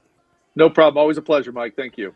And we'll have Scott back on for, of course, our annual visit to Radio Row. Scott will be a part of our team out there as he always is, and he's brought to you by the Bridgeton Auto Mall. Are you ready to score your next big drive? Head straight for the end zone at Bridgeton Auto Mall. We'll be at Radio Row for 3 big shows. Our whole team will be traveling to give you the best coverage of Super Bowl this season. But as Scott mentioned, when the Eagles in 2023 didn't make it, we saw Fletcher Cox out there. We saw Burton Covey out there. And we had a lot of different people commenting on what happened in that season. So the coverage will continue of the Eagles, even with them not in the Super Bowl. Keep it right here. When we come back, it's an early edition of the Nuggets. Knicks Nuggets are next here on the Sports Bash.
You're listening to the Sports Bash with Mike Gill. When I'm driving, I got a guy on the radio who talks to me. I can't see him, but he talks to me. On 97.3 ESPN. All right, welcome back. Sports Bash Live, 97.3 ESPN. It's that time of the year again. The Metro Atlantic Basketball Classic is coming back to the area, but this time it's in South Jersey. It's at Stockton University. This is the top high school basketball tournament in the nation. VJ Edgecombe played in the Metro. Guys like Cade Cunningham, Cooper Flagg, Ben Simmons, and so many more NBA players. That's the level of talent that will be at the Metro Atlantic Basketball Classic, January 29th through the 31st at Stockton University. The best high school teams and players in the country. And it is at Stockton University this year. So make sure you get your tickets now at MetroClassicBasketball.com. It's time for Knicks Nuggets here on the Sports Bash Live on 97.3 ESPN. It's an early edition of the Nugs on a Monday. What's up, Earnshaw? Oh, what's going on, Mike, PG, Josh? I mean, just a somber Monday. I mean, really not somber. It's just frustrating. Just absolutely frustrating the way the season ended for the Philadelphia Eagles yesterday. So I want to start by playing a clip. This kid's going viral. It was via 6ABC. This kind of encapsulates the entire fan base's mood with everybody after yesterday's game. Take a listen to this kid.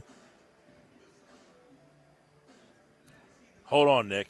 I'm being told that you need to hold on a minute. I did see this clip, though, outside of the stadium. Right? Oh, yes, it was fantastic. So once we get it up, we'll be ready to go. He's going after Patullo. He's going after everybody. AJ. How old is this kid?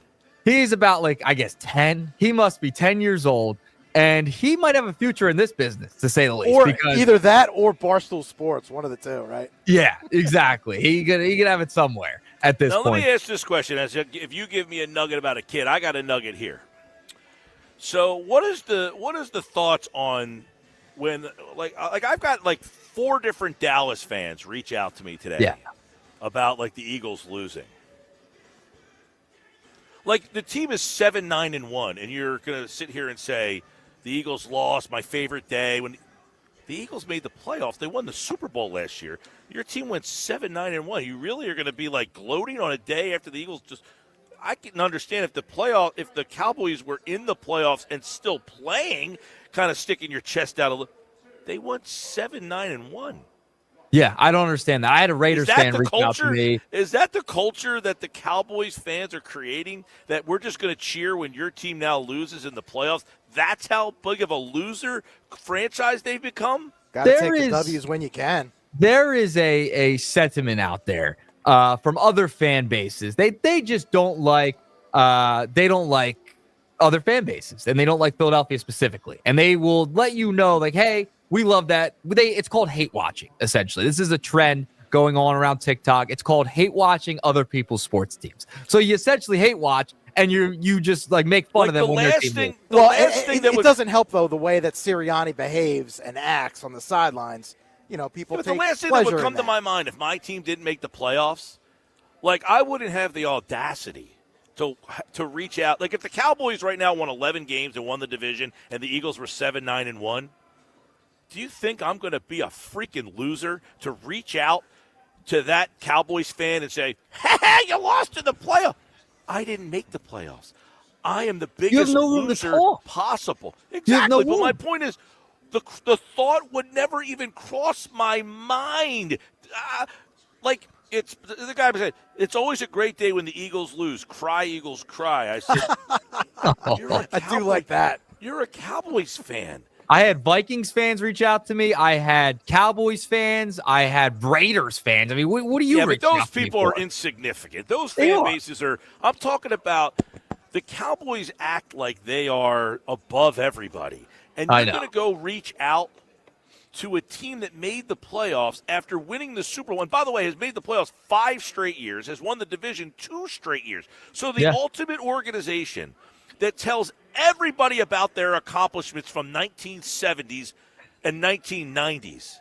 is now their one accomplishment is watching the Eagles lose, and that is your accomplishment? What a bunch of freaking losers you have become. Your one accomplishment is now not even making the playoffs. It's now watching the Eagles lose? That is what your organization has become? Holy mackerel, what a fall from a once proud organization. Yeah, it's pretty pathetic for the Cowboys fans to reach out and just kind of laugh in your face after they have done nothing in years. My entire lifetime, they have done nothing. So I don't get it. By the way, we do have the clip. I got to play this clip from 6ABC. Listen to this kid after the game yesterday. Yes, this was a huge letdown. This was my Christmas present, and I got a loss. Oh, no. You probably would have rather had Cole, huh? Yeah, probably. I'm feeling two of two things. A, I want A.J. Brown packing his bags, and I want him somewhere else that is not here. I love you, A.J., but, you can't make those drops in that game. And I also want Kevin Patullo flipping burgers at, the local McDonald's or something. I don't care. Why do you say that? Whenever he's an offensive coordinator, it's like he's flipping burgers. One side, he's cooking. One half he's cooking, and the other half is completely raw. 6 ABC. Kid's going viral. But he kind of hit the nail on the head on how everybody was feeling after yesterday's debacle of a loss. And you just kind of go through some of the numbers yesterday, Mike and Pete, and it's just infuriating. I mean, Dale Orlovsky puts out the tweet, Philly ran 10 plays on its final offensive series. They ran the same play, copied a previous play from that drive on 4 different occasions. So, listen, there's plenty of blame to go around. We don't have to go down the diatribe of Kevin Patullo. We know Kevin Patullo should not have been calling plays for this offense. He was a rookie coordinator, and guess what? You can't give him a Super Bowl championship roster and an offense when he's never called plays before. And I heard you mention something earlier, Mike Gill, about Devontae Smith. I heard the clip that you played. When he talked about yesterday, they're running this game, same scheme. That goes back to Nick Sirianni.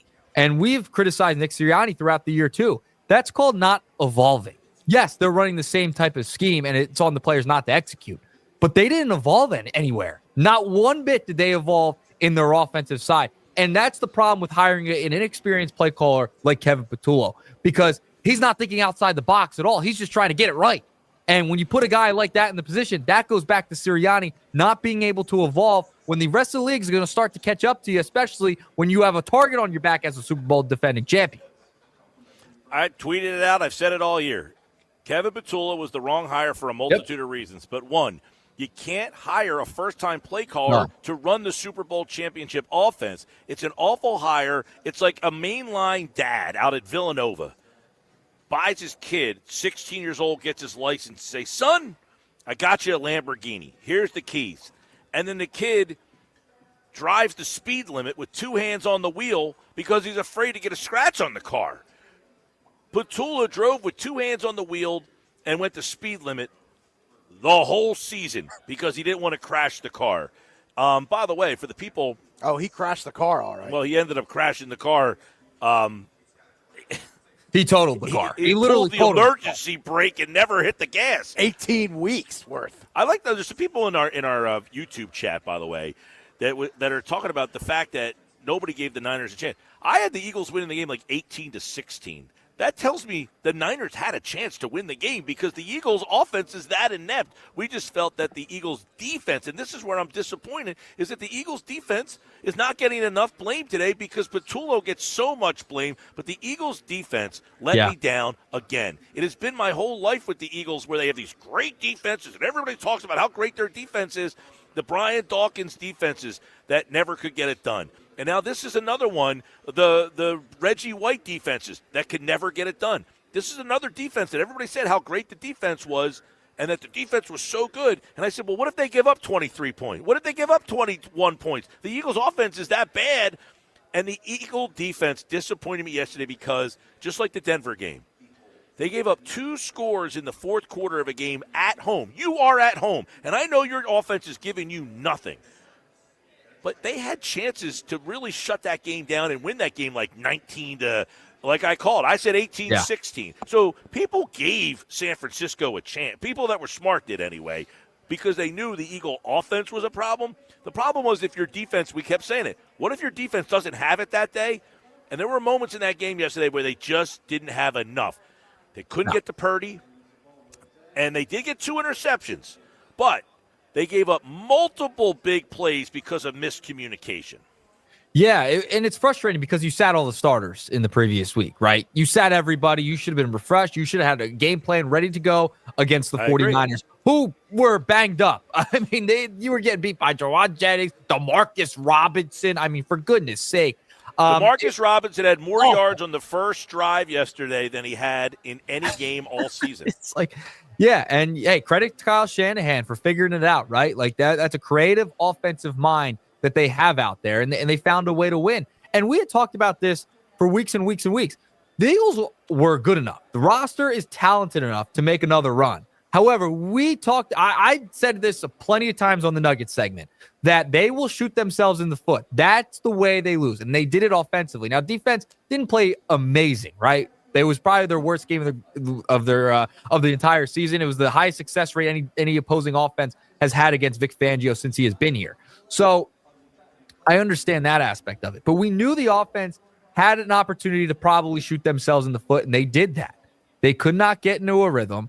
They kind of established the run early with Saquon Barkley. They were having success there, but there was a lack of creativity. There was your star receivers dropping passes left and right, and Jalen didn't run it.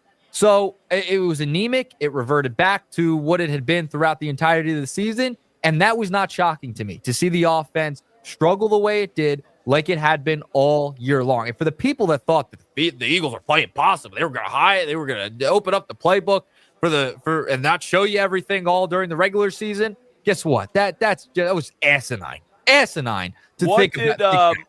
set the over-under yesterday, 6 rushes. Yeah, you did. And I said 6 or under they lose, 6 or more they win. They had 4. I had felt that this year, and one was a tush push, really. Yeah. Yep. And I had felt two tush pushes. I think with Jalen, he had the one design run, and there was a penalty on that play. Was that the Juergens penalty? That was the Juergens holding. Yeah, that's what it was. Yeah, and I thought the officiating wasn't great yesterday. I thought they missed some calls on the 49ers, but it's still no excuse for the Eagles and the way they performed offensively. I think this, and I want to bring up this point with Jalen. It feels like because of the lack of creativity on offense and the way Patullo kind of called the games, right? And with his lack of experience and Nick Sirianni kind of going with the same scheme over and over again, not evolving, it holds Jalen Hurts back. I feel like this year he took a step back because of the lack of coaching, the lack of experience on the coaching staff, not allowing him to run. And it felt like he had a straitjacket on all season long. Does he, though? It feels that like goes against what Derek Gunn reported weeks ago, where Jalen's changing the play and he's not coachable and yada yada. We've right? had conflicting reports on everything. We just know it's a mess, Pete. It's a mess. Listen, Why I he said earlier. We've seen him run before. I said earlier. Listen, we know that Hurts has limitations. This goes back to in the summertime when people complain about these lists that he's not high enough on the list. He doesn't belong higher on these lists. He belongs where he is on those lists because the offense is this limited offense, whether we want to say it's because of him or not.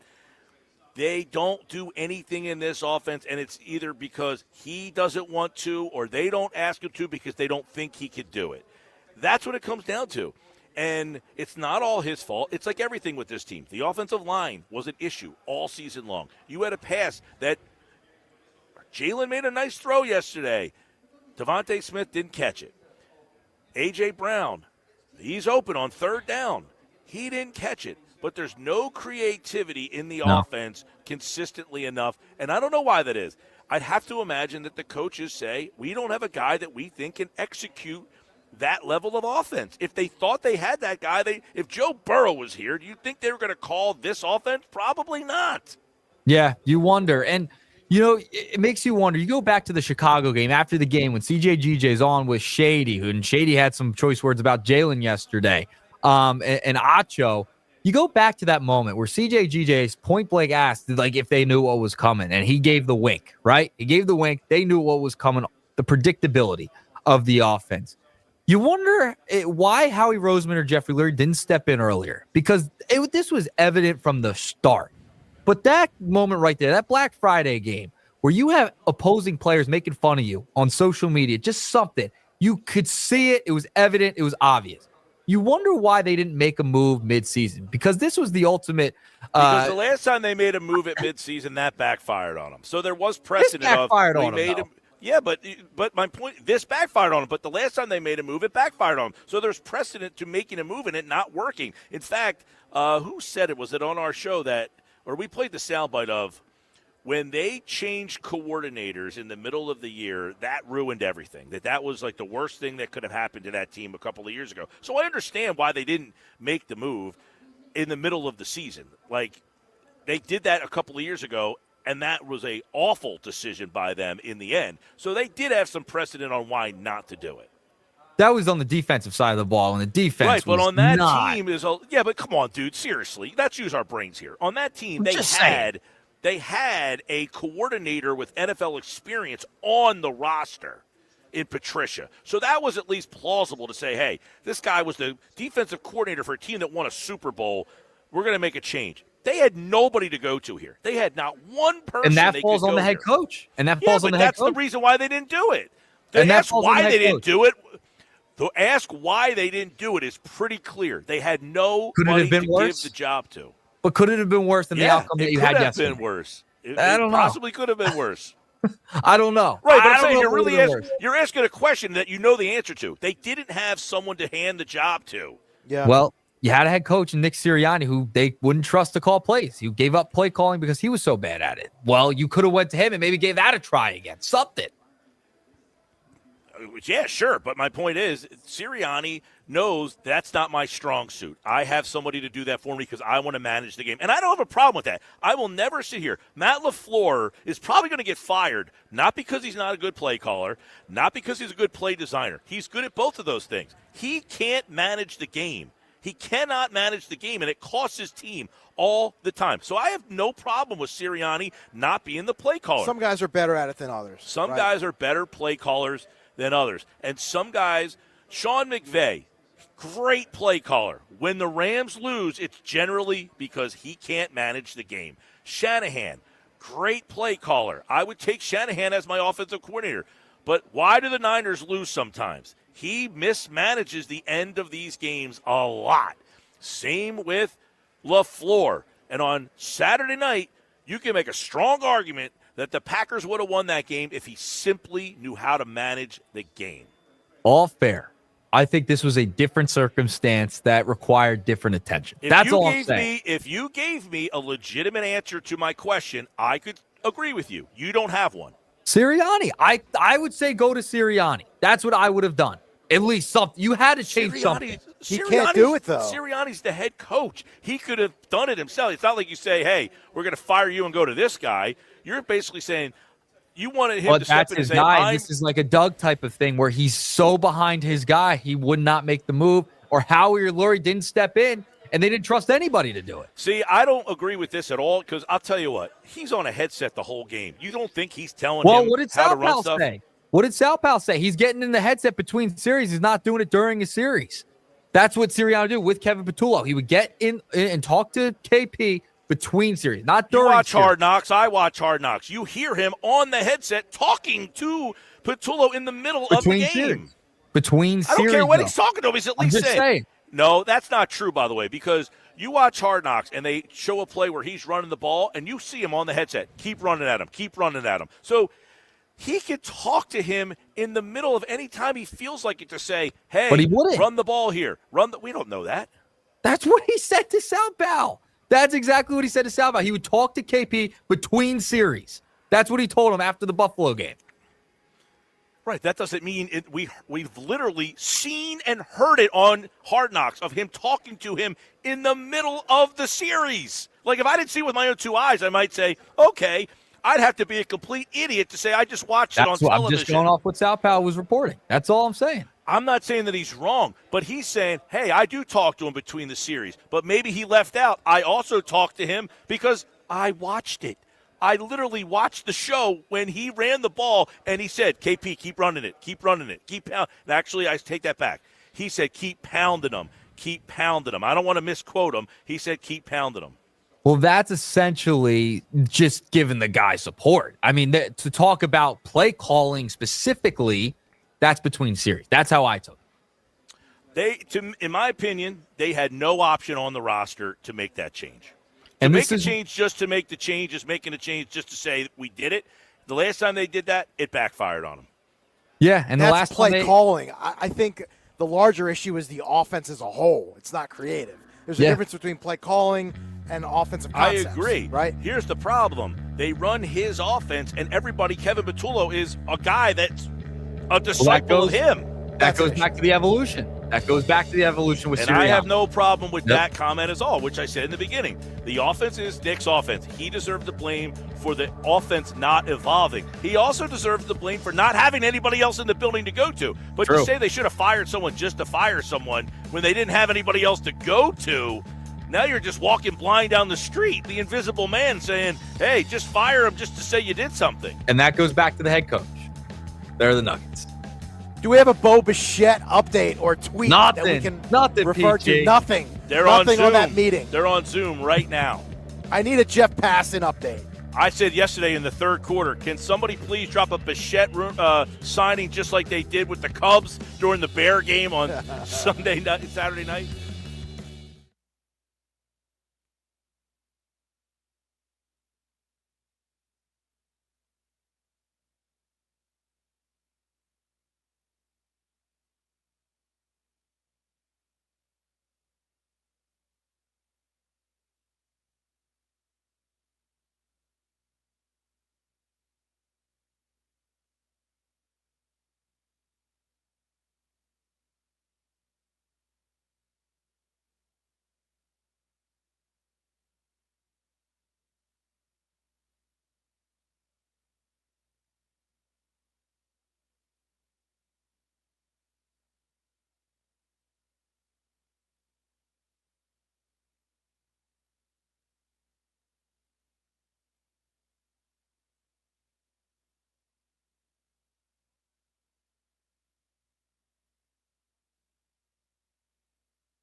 home of the Philadelphia Eagles. They've got him again! Sixers. Bang! It's good! Ball game! And Flyers. Tipped in front of the net! 97.3 ESPN. WENJ. WENJ HD. Millville, Atlantic City. A Town Square media station serving all of South Jersey.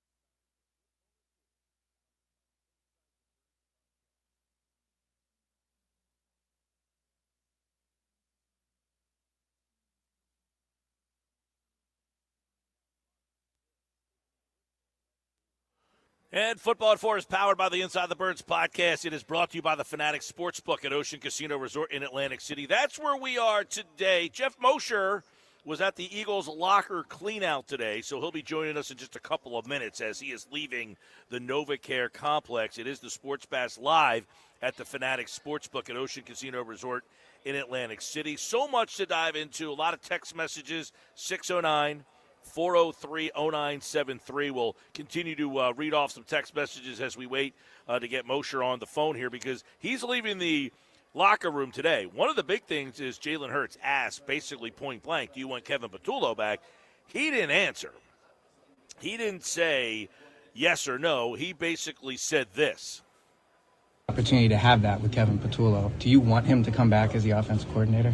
It's too soon to think about that. And like I said, I put my... So he says it's too soon. You would think that you had 18 weeks of inept football, enough to say, hey, listen, no, I actually don't want him back. We need to be better at that position. And if I'm at Jalen Hurts, I've reached a point in my career. I'm a Super Bowl champion. I got the big contract. What's next for me? He should have said, no, we need to be better at that position. I deserve a more qualified guy for my personal growth. Now, I didn't expect him to say that, but that's essentially what he's trying to say. Oh, I'm not ready to say that. He's ready to say it. He just can't. He's being the company man here. Now, did Jalen Hurts play a great game yesterday? No, I don't think so. Did he have a great season? No. He's such a hard guy to quantify because he's never going to be about the numbers. Did he regress? Probably. Did he regress? I don't know. I don't know what he is at his best. I don't know what he is at his worst. Or is this offense really just not that good? Passing, I should say. Is the passing offense just not where it needs to be? Look, you have two weapons that any team in this league would kill for. Like if I asked you, do you want A.J. Brown and Devontae Smith, or do you want Jawan Jennings and DeMarcus Robinson? Sky Moore. Who's everybody going to pick? Eagles. So Jalen Hurts has plenty of weapons to work with here. The question is, why don't they maximize those two guys? Why do they not maximize those two guys? Why is it? Is it because of the offense, or is it because of Jalen Hurts? And I don't know that anybody has a real answer to that question. It's what comes first, the chicken or the egg here? What comes first in this one? Why do they not maximize their two wide receivers that they have? Well, they both had 1,000 yards. Those guys should get 1,000 yards by the 10th week of the season almost. For them to get 1,000 yards, you had to play Devontae Smith in the last game of the year to get him there. I'm not impressed by that. A.J. Brown, Devontae Smith, one of those two guys should have 1,800 yards. These guys are Justin Jeffersons. And if they're not on the Justin Jefferson level, they're on that next level right below them. You get a guy that... Does it worry you? Does it worry you? Sorry, we got a little distracted out here at the... might have been a squirrel that just walked by us. Yeah. Does it worry you? You don't believe that gentleman's hair was real. No, not at all. And it was too close to us. I mean, it was point-blank range. I did need that today. I mean, on the day need a little levity. Grieving. A little levity. Yes. We may or may not have seen a gentleman wearing a wig or something. One of the worst things I've ever seen on top of a gentleman. But does it worry you that that the reporting comes out this season that Jalen says, this is my offense, it's going to look the way I want it to look, here are the plays that I want to run? Does that worry you? I mean, yes. Should he have that autonomy? Yes and no. He won the Super Bowl. He's a Super Bowl MVP. He should run stuff that he feels comfortable with. The problem is if he's running stuff he feels comfortable with, and this is the result. Right. Now that's the There's no growth. If that's the case, he's in the Sirianni culpability here. Sirianni, this is your offense. You hired this coordinator. So now you don't get to hire. Like, if you win the Super Bowl, I have no problem saying, listen, you won the Super Bowl, you get to pick the coordinator. You've earned that right. Right, that's fair. But when it fails, you've now lost that right. And now I get to pick them. Same thing with Jalen Hurts. If you're the quarterback that says, these are the plays I want to run, this one, this one, this one, I don't like that one, this one I'm okay with, those three I don't like. Okay, fine. You won the Super Bowl. You get to have that autonomy. But if then the offense struggles because I can only run these Tecmo Bowl plays, then you lose that autonomy. The problem becomes, does the coordinator now put him in position where he can't succeed because your offense is too complex for him to run? Yep. And that's essentially LaShawn McCoy. Josh, I don't know if we have this audio or not. But LaShawn McCoy said on the Speakeasy podcast that he does something that is pretty damning, when you talk about in the pantheon of when a season ends. Everybody starts to air out their grievances here. He starts to snitch. He's doing some snitching. Who's the snitch, right? Yeah. Jeff Mosher was in the locker room today at the NovaCare Complex, and, of course, you could hear more on the Inside the Birds podcast, which you can get on all podcasting platforms. And he joins us right now for today's Football at 4. Moshe, today that, I think most people thought the Eagles would probably ugly win this game. They're at home. It's a banged-up Niner team. We thought it would be an ugly game. It was ugly, but a loss. Now there's so many questions. The first question, I guess, would be, when you look at that team and why they lost, is it as simple as they were out-coached, they were out-schemed, or is there a bigger problem here? Well, yes and yes. I mean, I absolutely believe they were out-coached and out-schemed. I'm surprised that I would add Vic Fangio to that list of coaches who was out-coached. He has not been out-coached very often, at least since he's been in Philadelphia. But you can certainly say Kyle Shanahan, with a whole lot less to work with, got the best of him and got some big plays off. But also, to your question, on the other part, the lack of offense that we've seen is part of a broader problem. That wasn't just against the San Francisco 49ers issue. It's something we've seen all year long. Right. Well, okay. So let's start with a couple of things here. Nick Sirianni. I certainly don't see I don't want to say I don't see a scenario, because I think we can talk about a scenario that I see. How much culpability do you put at him for what happened yesterday? And really this season. Jeff. Yeah. I mean, he's coming off of a Super Bowl. He's been to the playoffs 5 years in a row. He's been to 2 Super Bowls. He's won one. He's a really hard guy to quantify. There's a lot of people that say, what does he do? You can move on from him. But in a season like this, how does Jeffrey Lurie look at this season? Jeffrey Lurie's going to want answers. He's going to want to know where it went wrong and why his offense, that is the highest paid offense in the league, can't produce points. And I'm sure Kevin Patullo is going to come up. But, I was in the locker room today, and obviously there was a lot of discussion from Jordan Mailata himself and Barkley on player accountability and responsibility. I don't think it's anybody's fault from a coaching standpoint that this offensive line wasn't elite. I think that's a huge reason why offensively they weren't at least where they were at last year. But it is fair to say over the last 2 years, offensively, Mike, they have not been what you would expect from a team that has as many playmakers. So that makes it more than just a Kevin Patullo issue. It makes it more than one person. And it just invites that discussion about the scheme or the quarterback or a combination of both. Does the scheme, is it that way because of the quarterback and vice versa? Well, I asked that question because I can see a scenario with Nick. And again, I'm not a Nick hater. I appreciate what he's done. But I could see Jeffrey Lurie saying, look, this league moves fast. Things evolve, and we're not evolving with the league. We got a Super Bowl. We've been to a Super Bowl. We had a great 5-year run. But we want to be 5 years ahead of being 5 years ahead. We might need to evolve at the most important position. Do you see that being something that he is possibly going through? No, I mean, I can understand why that sentiment would be around. I mean, he certainly fired Doug Peterson just a few years removed from winning the franchises for a Super Bowl. And we know that when expectations aren't met, the Eagles have a track record of firing coaches, mostly assistant coaches, even in seasons where they win 10, 11, 12 games or go into the playoffs. So I understand that sentiment, but I don't think Nick Sirianni all of a sudden is throwing away all the good things that Nick Sirianni does as a head coach and then hitting the reset button. I would imagine that the discussions are about fixing what the issue is and finding the right people to do that. And that's why I say that, because Lurie could say, hey, this is 5 years we keep asking, what's wrong with this offense? It's okay. We keep finding ways to win. That's cool.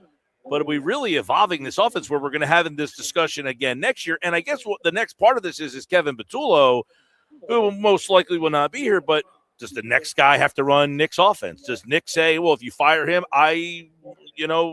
that's not happening? Or there's a whole heck of a lot that can happen here. Let's say Howie Roseman says, hey, Mike McDaniel, you want to come here? And he says, yeah, but I'm not running Nick's offense. If that starts to be a problem, does Lurie say, if that becomes a problem, I got to do something here? Right. There's been no indication to me or anything that I've seen or heard that the Eagles are going to radically change their offense. If anything, they made some advancements last year, right? And this past year, just in the passing game that we saw kind of intermittently. And, I was at the locker room today and Jalen Hurts was talking about home base and the comfort zone and sort of making sure that they stay in that comfort zone. So nothing I've heard at all this year makes me think that they're going to change the philosophy. I even talked to Saquon about this a little bit, of run the ball, mix 11 and 12 personnel, balance your offense, don't turn the ball over, and that typically will win you way more games than you lose. And they want to get back to that level. So you make a good point. And I think now there's a larger sample size of this because we've seen two people, Patullo, we've seen Kellen Moore, right? Or even Brian Johnson to a degree, kind of become this offensive coordinator, take the job, but basically run the same offense that has been in place since Nick Sirianni got here. Mm-hmm. The book's out now. So you brought up in a great name, Mike McDaniel. Someone like that is going to have to come here and willingly accept doing offense the way the Eagles do offense as opposed to maybe how they do offense. And that doesn't necessarily make it impossible. I mean, if you're a good offensive coordinator and you're down to a last resort like Kellen Moore, right, you'll do it. Well, that's where I wonder if Lurie says, I've had enough of your offense. You know what I mean? That's where, I'm wondering if he looks at it and says, look, the league's evolving. Things are moving fast, and we're still stuck in the same offense that we've been running for 5 years. We've got to do something about that. And then as Nick say, no, I don't want to do that. And there's the rubber meet the road in Peterson style there. I think you're maybe projecting how Lurie might feel about this offense over a longer course of time, when I don't know that Jeffrey had ill feelings about last year's offense, because even though it wasn't a passing offense and it struggled at times, it certainly rendered a lot of explosive plays. And if you ask Jeffrey Lurie or people in that front office especially, what do they value? It's explosive plays. Who cares if it's a pass or a run? If you're getting 20, 30, 40, 50-yard plays, you're moving the ball, you're scoring, and you're making it difficult on your opponent. And they certainly had a lot of those 2 years ago with Saquon Barkley. So I think if you were to tell Jeffrey Lurie that you're going to get that in 2026, he's going to be okay with that. Jeff Mosher from the Inside the Birds podcast. Adam Schefter said this morning on Get Up, quote, when you speak to people around the league, they expect there to be mass changes there to jumpstart the offense. So you're looking at a new coordinator next year. That's the expectation across the league. I would imagine this is a pretty attractive job. We were talking about this earlier. You got A.J. Brown and Devontae Smith, or you got DeMarcus Robinson and Jawan Jennings. You probably would take the Eagles crew. So I guess the question is, why have they had such problems jump-starting their offense with those two players. And then you see Demarcus Robinson and Jawan Jennings, probably lesser talents, but being more productive. Man, objection, Your Honor, leading the witness. I mean, it's like you're trying to get me to say something about the quarterback or the head coach here. I mean, clearly they don't run Kyle Shanahan's offense, right? That's why it looks a lot different, and it hasn't been. That's why they can't throw a fullback out there like Cam Latu and get 4 catches for 49 yards or whatever Yushik got. They're just different coordinators. And here's the issue. And Mike, I pushed back on you for the whole year about something, but I had some clarity over it over the last 2 or 3 weeks. All right. Yeah. And you said all along, you can't hire a coordinator without play calling experience for this team because it's built to win and it needs a guy to win now. And I said, well, you're not, I've always said, I think that's unfair. You're never going to give a guy a chance to grow and that you can't always get a proven play caller. But the more I've thought about it, the more I think the Eagles are a unique situation in which their offensive head coach is not an offensive play caller. He wasn't in Indianapolis, and he hasn't been here outside of the first few games of his first year. And then he said he wasn't good at it and gave it to Shane Steichen. So most offensive head coaches who have a young coordinator, right, who may not have called plays, can at least nurture that guy. Maybe they call plays for a year before handing it over. Or if that guy's in a rut, they assume the play calling for him for a little bit. But Nick Sirianni is incapable of doing that. I mean, he's just not. So now that I've seen this and had some clarity on it, I have to agree with you. I don't think he can afford to hire anybody other than a veteran play caller with proven play calling experience. But that puts a whole lot of pressure on him in the front office because he's just not sure every year that guy's going to be around, and then that guy's going to want to come in and run your offense. Well, and then the problem most that they run into is you bring in a young, innovative play caller like a Mike McDaniel or whoever. Like, let's say they don't get a job in the cycle. Well, the end up happening is you're right back to square one, and you're changing the offense again with another play caller. So you've got to try to find someone who's not got one foot out the door, and that's a hard way to do it. And that's why I wonder if the Eagles are looking at this and saying, what's the end game here? We're going to have to keep hiring a new coordinator every other year? Like, that's not fair to Jalen Hurts either. It's not. Although if you're theoretically running the same offense, which they have, honestly, it shouldn't be all that difficult. It just becomes maybe a verbiage thing. I remember when Jalen Hurts said, was it when they hired Kellen Moore, that like 75% of the offense was new. And that made some headlines. And he was right, because that's what Kellen Moore tried to run. And then, like 5 weeks into the season, they're back running, the Eagles offense. Mm-hmm. So that stuff will work itself out over the time. I mean, if you're winning Super Bowls and winning, once every 2 or 3 years, or you're making deep playoff runs and winning your division a lot, like you'll deal with some of these unique roadblocks, of course, that you face, because it beats the alternative of trying to find new head coaches who may have better schemes or better play callers, but can they duplicate the success Nick Sirianni has had? That becomes its own question. Yeah, and it's funny because, Sirianni was the play caller. They were 2-5. I was looking at this the other day. So the 8th game of that season, he gave up the play calling. They scored 40 points in a game against the Lions, and then they took off and went. Their offensive line has really been the springboard to the success they've had. Now the offensive line struggled this year, wasn't the same. But how much of the offense, because when Nick was the play caller, Jeff, he was throwing the ball all over the yard. They were throwing the ball like 35, 40 times a game. So now he scales it back to what it's now become. Is that because he truly trusts the run game and he wants to be that, or does he not trust his quarterback? Well, I mean, a head coach is always going to cater to his strengths and try to limit to the weaknesses of his team, right?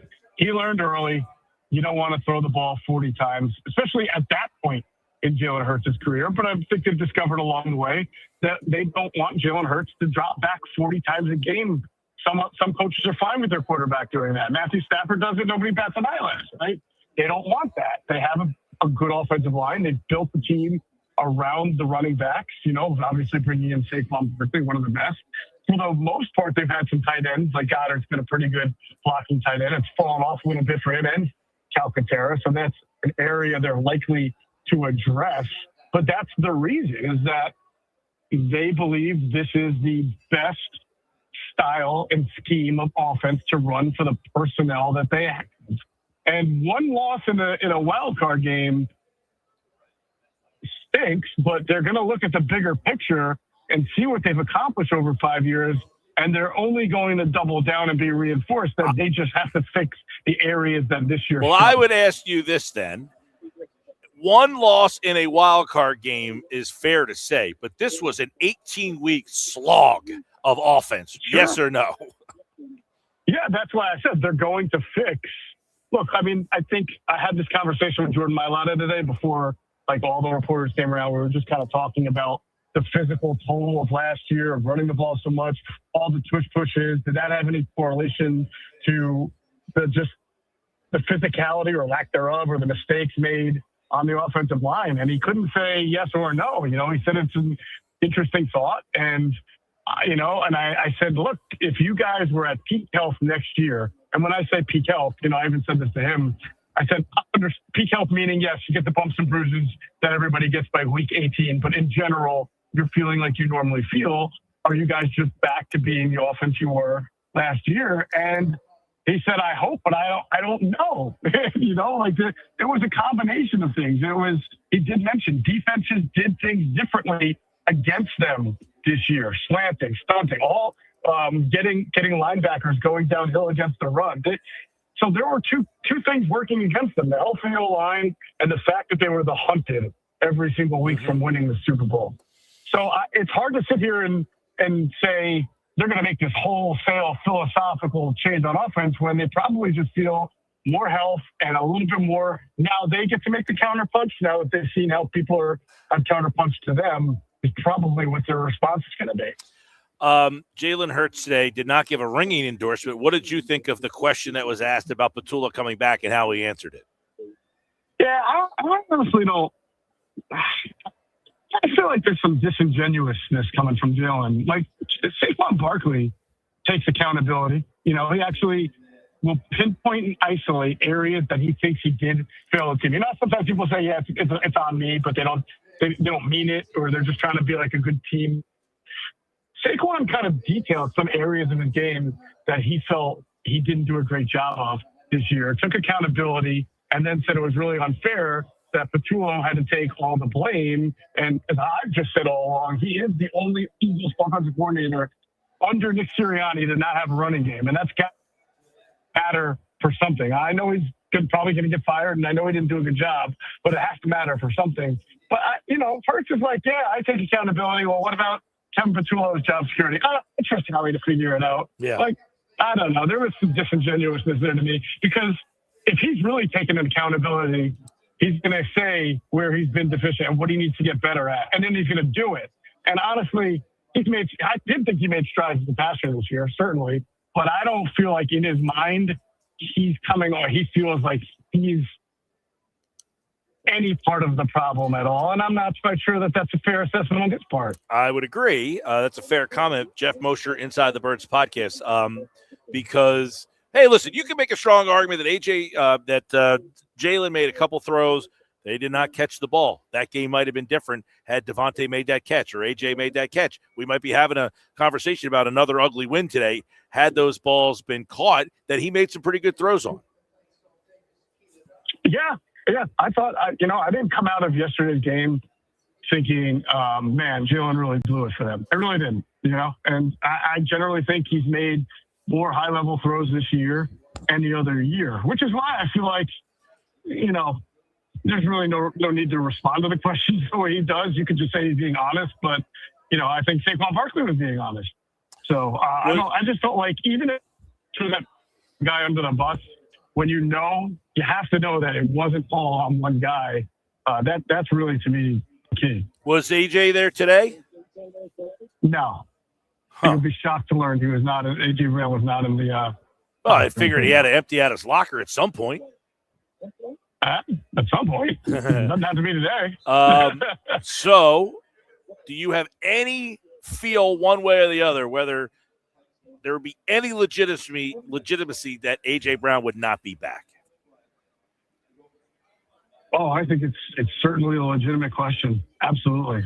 The one, interestingly, Jalen said he spoke to AJ and they're in a great space. Okay. Jalen may have some tropical land in Montana he's trying to sell us as well. So we'll see. I don't know. I mean, if AJ Brown's in a great space, then I would actually like to see what it looks like when someone's really in a great space, because he doesn't look like he's someone in a great space. His body language is doing the talking. And listen, we can't get it's only speculation, whether it's from me, a coach, you, or a listener, right? But to me, how he feels about the offense and about the environment in general reflected in his game. He had some nice games, but he also dropped some passes he normally catches, and there were just way too many instances of him just not going after a ball that you would think he would go after. Yeah. So I think this thing is not going to stay stagnant. There's either going to be a real long meeting of the minds discussion, and he's going to be involved with it. He's going to have to make some personality and attitude changes, or we might be looking at the Eagles figuring out a way to get him traded off the books and, see what happens there. All right, just a prediction. This isn't any reporting or anything. Lot of change this offseason, or running it back style? There's going to be a decent amount of change, sure. I think that there's going to be, again, like you said, opinion, not reporting. I don't think offensive coordinator is per se the only position on offense, position coach that might see change. There might be more than that. We'll have to see if somebody retires. And I have no indication that Jeff Stoutland or Vic Fangio are about to give it up, but they're not spring chickens, right? So there could be something there. We obviously know the futures of Reed Blankenship, of N'Kobe Dean, of Dory Jackson. Those were 3 starters, right? Are up in the air. Jalen Phillips. Jalen Phillips did not, I think, have a real huge impact over the last few games, after a nice start. And plus, he's going to probably command a lot of money. And I don't know how you feel about it, but I thought Jalen Hunt was their most impactful head guy. I definitely thought that Phillips. I thought Phillips kind of fizzled a little bit. Didn't make not like an impactful moment that he kind of had there. What's interesting too? I thought they were going to have Purdy in the ground 5 times, Mike. I really did. I agree, and I credit Purdy. I thought he navigated some muddy pockets pretty well, and he's a little better than we think. But still, I thought they were going to get to him more. I agree. It's funny because we do a parlay bet where we have to do like a prop bet, and I bet Jalen Carter to get a sack. Now, he ended up getting the sack, but I did that because I thought they'd have 5 sacks and that he would just get one and join the party, not that he would get the only sack. I'll tell you what, Moshe, what's interesting about this season, I'll get you out of here on this, is if you said at the end of the year, the Eagles lost because, man, you look back and they just couldn't, all the losses they had on defense, losing Sweat and Milton Williams and Darius Slay and their defense. Now, their defense, I thought, I'm not blaming them, but, they lost. They let San Francisco, an undermanned San Francisco team, go down the field and score on you yesterday in the fourth quarter in your building. So you got to look at that, too. But if you said their defense just lost too many guys, not the offense that brought back everybody was the problem. That's what's so perplexing about the season. Yeah, there's not one person who would have predicted this, unless they were just being a contrarian. There's not one person who would have thought this offense was going to be the thing that held the defense, that held the team back, and that the defense by the end of the year would be looking like the year before. But you're right, we can't, even though the offense lost the season and the game, I will have a real struggle for the next week or two figuring out how this defense allowed DeMarcus Robinson, what is he, 36 years old, to get 100. I couldn't believe. By the way, the number of the day, the stat of the day is that DeMarcus Robinson had more yards in the first quarter than he had in any game all season. I know usage, the fullback, Uchik, I always pronounce it wrong. He had more catches in that game than he had in any game this year also. A fullback getting loose for 27 yards, I think that was his longest catch of the season. So, come on. They accentuate the positives, man. And when they lost Kittle, they had to find other ways. And they just do a really good job of saying, we're undermanned. Let's accentuate who we have left. And The Eagles don't. The Eagles don't do a very good job at saying this is who we have. Let's accentuate them.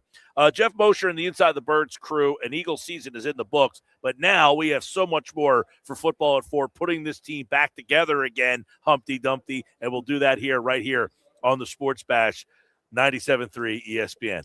All right, Mosher, I can't wait to see what happens by Wednesday. All right, my friend. It should be fun, as man. always. All right, there's Jeff Mosher from the Inside the Birds podcast. We went a little longer with Mosher today because he was in the locker. Definitely wanted to get his thoughts. He'll be back on Wednesday. Kaplan here tomorrow. When we come back, it's our unsportsmanlike moment of the day. Now, we've been talking about possible offensive coordinators. Who does Evan Cohen think is the perfect fit for this team? You'll hear what he said coming up next on the Sports Bash, 97.3 ESPN. Hey, I'm going to tell you about the Metro Atlantic Basketball Classic. It's coming to Stockton University. This is the biggest high school basketball tournament in the country. VJ Edgecombe, Cade Cunningham, Derek Lively, Carl Anthony Towns, Cooper Flagg, they all played in this tournament. If you want to see the NBA stars of tomorrow in South Jersey at Stockton, you need to get your tickets. 6 teams in the top 10 nationally.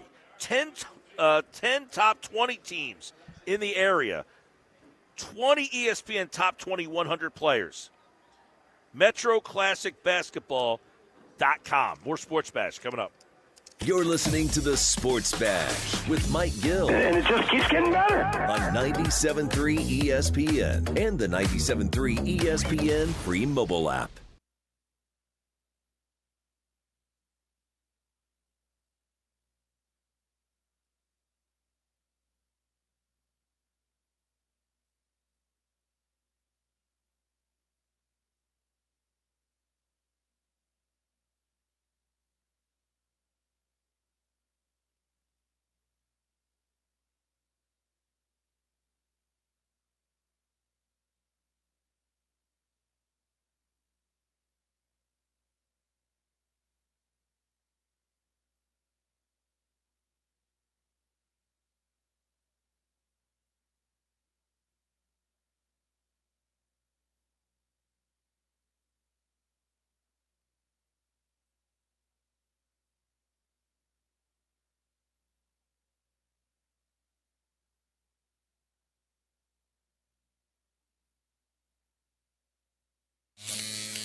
Xfinity is the network you can rely on. Like a close friend who will give it to you straight. The friend who will tell you that new haircut, it's not great. Friends make sure friends get good haircuts. And Xfinity makes sure you get a good deal on Wi-Fi. Xfinity gives you reliable fiber-powered Wi-Fi at our best price. Now through February 1st, get gig speed Wi-Fi for just $50 a month for 5 whole years. No strings, no commitments. Just super fast, reliable gig speed Wi-Fi with our best equipment and unlimited data included. Save yourself from questionable decisions and save over Verizon and AT&T. Xfinity, imagine that. Restrictions apply. Requires paperless billing and auto-pay with stored bank account. Taxes and fees extra. Xfinity Internet powered by fiber and connected to premises by coaxial cable. Actual speeds vary.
Get your game on at the Fanatic Sportsbook in the gallery at Ocean Casino Resort. Go to Ocean Casino Resort. Go for the win. For more information, visit theoceanac.com.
You're listening to The Sports Bash with Mike Gill on 97.3 ESPN and the free mobile app. Where do you go to get an offensive coordinator who's proven in that town, who's never going to get a head coaching job again? Frank Reich is your answer. Done and done. Make him the offensive coordinator for the next few years. There's your guy. You won a Super Bowl with him. He's Philly special. He's not going to be a head coach in this league again. He was just doing the fill-in role for Stanford for Andrew Luck because that's his guy. So there's a solution. Is it perfect? I don't know. We'll have to see what he does. Is it better than Kevin Patullo based on experience in Philadelphia and based on the fact that no one will hire him as a head coach and he's not threatening to Sirianni? That's what they need. That's our unsportsmanlike moment of the day. Evan Cohen thinks the Eagles need to go down the Frank Reich Road. It's brought to you by Whitehorse RV Center. Find fall closeout savings on 2025s and select pre-owned RV. Shop now before the call on Whitehorse RV. Your RV adventure starts here. Now, I brought up Frank Reich before for the same reasons. He's a guy that is no longer on the head coach hot list. Probably he's been a head coach twice. So I don't think he's going to be a name that people are clamoring to hire again. So you probably get some stabilized offensive coordinator here for at least 2, 3, maybe even longer, depending on the success of the team. The other big thing is Sirianni knows him. Sirianni runs Frank Reich's offense for the most part. But Frank, it's almost like John Gannon runs the Vic Fangio defense, but Vic Fangio runs it better. Same situation here. Nick Sirianni runs the Frank Reich offense, but Frank Reich just runs it better. Right, I was going to say, is this offense a good offense? Do we want the Godfather OG of this? He ran it here before. Offense? Yeah. So he ran it here before and won the Super Bowl with the offense. It's his offense. I think Nick has taken his offense and urinated on it. So at least get the guy, it's like John Gannon. Everybody said he's a Vic Fangio disciple. So, too, is Sirianni a disciple of Reich. Is that the best idea out there? Is just to bring in a guy that knows Nick, and that Nick says, all right, it's your offense, Frank, you're in charge. We're all counting on you. You definitely need a guy who has experienced play calling, right? So no first-timers again, like a Scott Loeffler or whoever else is out there. You and need here's experience. The thing. Here's the only trepidation. Like, when I take Kevin Stefanski in a second, he's going to get a head coaching job. Mike McDaniel, I don't know that he gets another head coaching job. There's a lot of people out there. He is interviewing with the Cleveland Browns. Why would the Browns hire Mike McDaniel? They have a culture problem.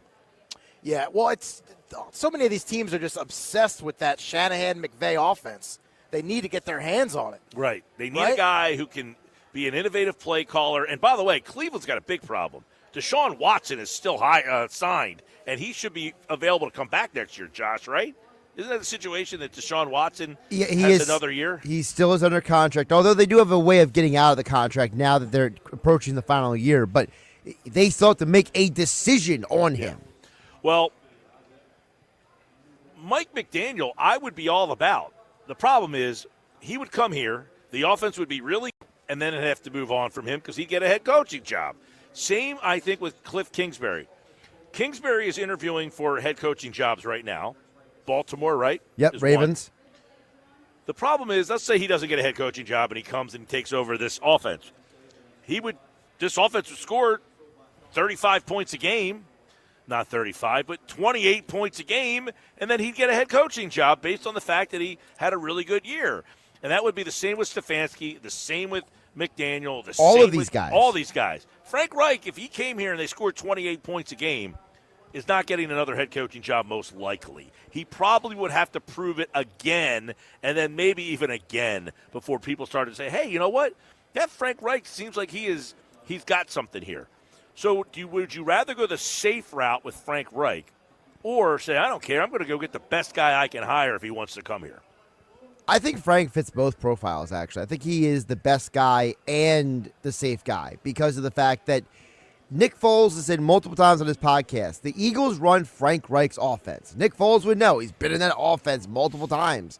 So to me, I look at it as if Nick Sirianni is intent on maintaining the structure of this system, yeah, and Howie Roseman and Jeffrey Lurie signed the check mark that all right, Nick, you want to keep doing it, here's the guy you do it with. Because, frankly, guys, I don't know about you, I look at this whole thing as what is best for the team? What is best for the organization? And I think anyone with half a brain knows that what's best for the organization is bringing in somebody who has more experience than, as you, Pete, mentioned, Scott Leffler, Kevin Patullo, and a partridge in a pear tree.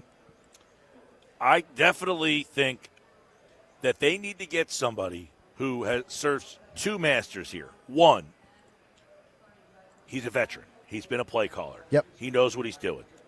And two, will be here for multiple years. You can't keep recycling coordinators because now this is going to be what number coordinator if, in fact, Patullo does get fired, which is the anticipation by some. Not definitively, but it sounds like that's the way that the Eagles are leaning. Well, they started with Sirianni, then it was Steichen, then it was Brian Johnson, then it was Kellen Moore. This is Patullo, so that would be 6. If you include Doug Peterson, that's 7 during Jalen Hurts' time. Then you have the 5 different guys that Hurts dealt with when he was in college. You know what? I do count Peterson, and I'll tell you why. Because when he goes to practice, he has to learn all the terminology, and he has to learn the offense. So that's a whole offense and terminology that he has to study and learn, even though he didn't play a whole heck of a lot that year. Then, the next year he comes into camp. You're the starter now. By the way, he did play the start. He started, the last 3 games that year? 3 of the last 4 games, yeah. Remember the famous one with the rest of the Saints where he went off and rushed for 100 yards? But then Here's another thing I thought about today. Mm-hmm. Believe it or not, Jalen Hurts is entering his 7th year in the league. Yep. Yeah, he's going to be due for another payday, I would assume. Forget the payday. Here's what I was thinking about. He's going into year 7. He's already running less and less and less. How excited is he going to be about, any coordinator saying, hey, man, we're going to need you to have to use your legs more. You're in year 7. Does he want to keep doing that? You're looking at a guy who's basically turning into a pocket passer at this point of his career. Not a very good one. Depends on who you ask. I think a lot of that stuff is dependent on which source, which person looking at the tape. You mentioned it earlier, Pete. Everyone seems to have a different opinion of who Jalen Hurts is and what he can do. So I'm just looking at what his ceiling might be moving forward if he's just the guy we saw this year where he doesn't run. You don't have a lot of design runs for him. Is that by design? Because guess what? We all thought in the playoff they would put more design runs in for him. That never happened.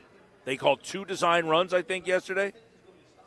One of them got called back for holding. And the one in the final drive of the game, was that a design run where he got tripped up and it was 2nd and 11?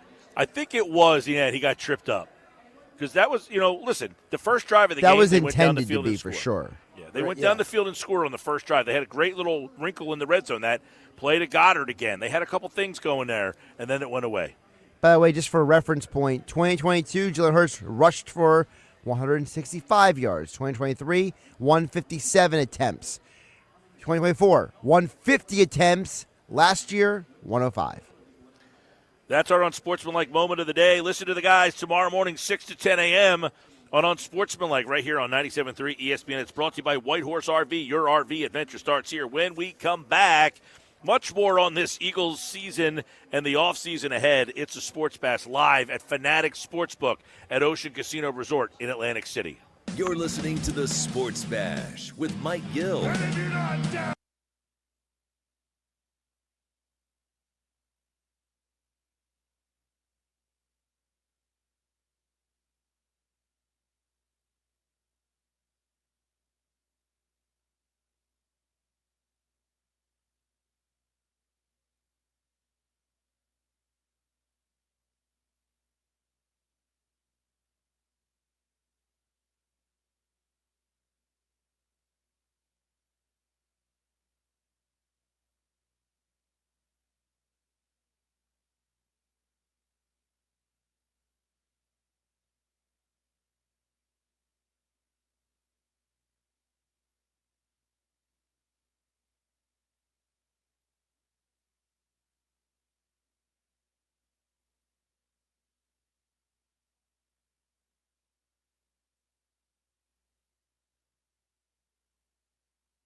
It's the Sports Bash with Mike Gill. Do I have everybody's attention now? On 97.3 ESPN and the 97.3 ESPN free mobile app.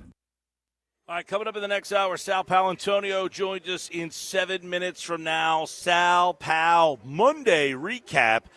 That's coming up in 7 minutes here on the Sports Bash.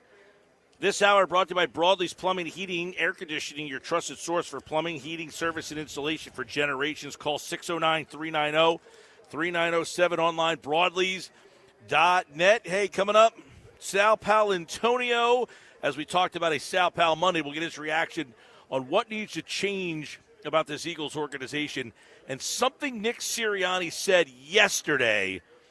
I want to hear Sal Pal react to. You'll hear that coming out of the break next on the Sports Bash on 97.3 ESPN as the Eagles lose to the Niners 23-19. It had a little bit of everything. Offense let you down, defense let you down, and even the special teams.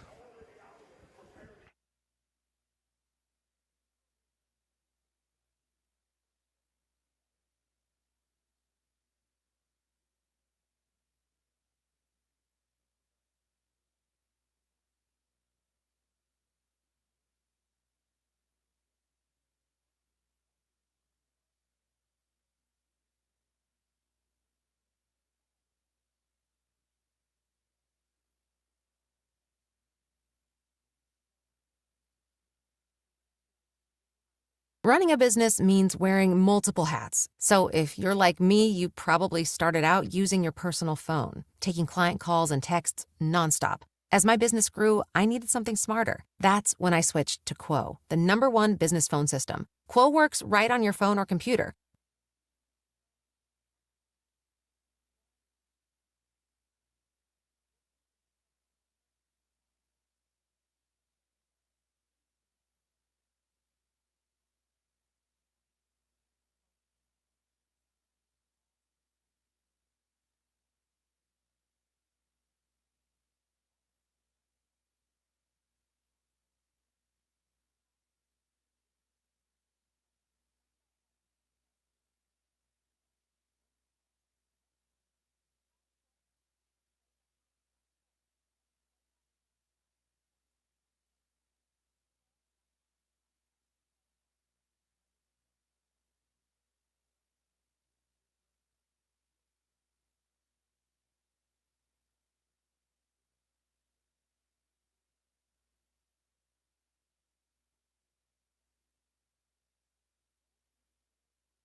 felt like that was kind of our story as the year progressed, and good, like you said, good first half. Didn't do a good enough job coaching. Didn't do a good enough job executing in the second half. In that third quarter, particularly, some penalties got us behind the sticks, and we had a hard time overcoming them. Why do you think that became a trend this year? I don't know. That was Nick Sirianni. Why do you think your offense had trouble and was a trend all year long? I don't know. Maybe Sal Paolantonio knows. Maybe he has the answer that we've all been looking for. And I'm lucky enough to have Sal Paolantonio on the Sports Bash right now here on a Monday where we didn't think we would be having this conversation on this Monday. But we are, and we have a lot of reasons why. We're going to get into it right now with ESPN's senior national reporter, NFL, Sal Paolantonio on the Sports Bash. The concrete jungle was not such a jungle on the field on Sunday, Sal. The Eagles fall 23-19, and Nick Sirianni doesn't have the answers to the test. What an incredible indictment of Nick Sirianni and the coaching staff. He was asked, why do you have continual trouble in the second half throughout the season to generate offense? And his answer was, I don't know. Well, Michael, when your CEO, who's paid a lot of money, doesn't know how to fix the problem, what do you do next? What do you do next is a big question. I'm sure we will evolve into this conversation. But, Sal, if you were asked that question, do you have an answer as to what the issues were in the second half and why it was such a trend this year? Well, what you can see on film, and we have studied the Eagles' offense at the NFL matchup show, is that when you have a passing game that doesn't have much complexity to it, it's pretty easy to figure out how to defend it. They run a lot of vertical routes. They run a lot of stop routes. And when you have that, you can play a lot of one-on-one, double cover in certain circumstances, and you can blitz in front of it. And when the protection breaks down and your quarterback has to flush himself to the right over and over again, the bottom line is you can't generate any offense. But, even saying all that, Mike, when I was in Buffalo, and you and I went through this after the game in Highmark Stadium when they couldn't complete a forward pass in the second half of that game, they wound up winning anyway. And I asked Nick Sirianni about what he would do about it after he acknowledged that he needed to be more involved in the play calling. So I went back and I looked at some things.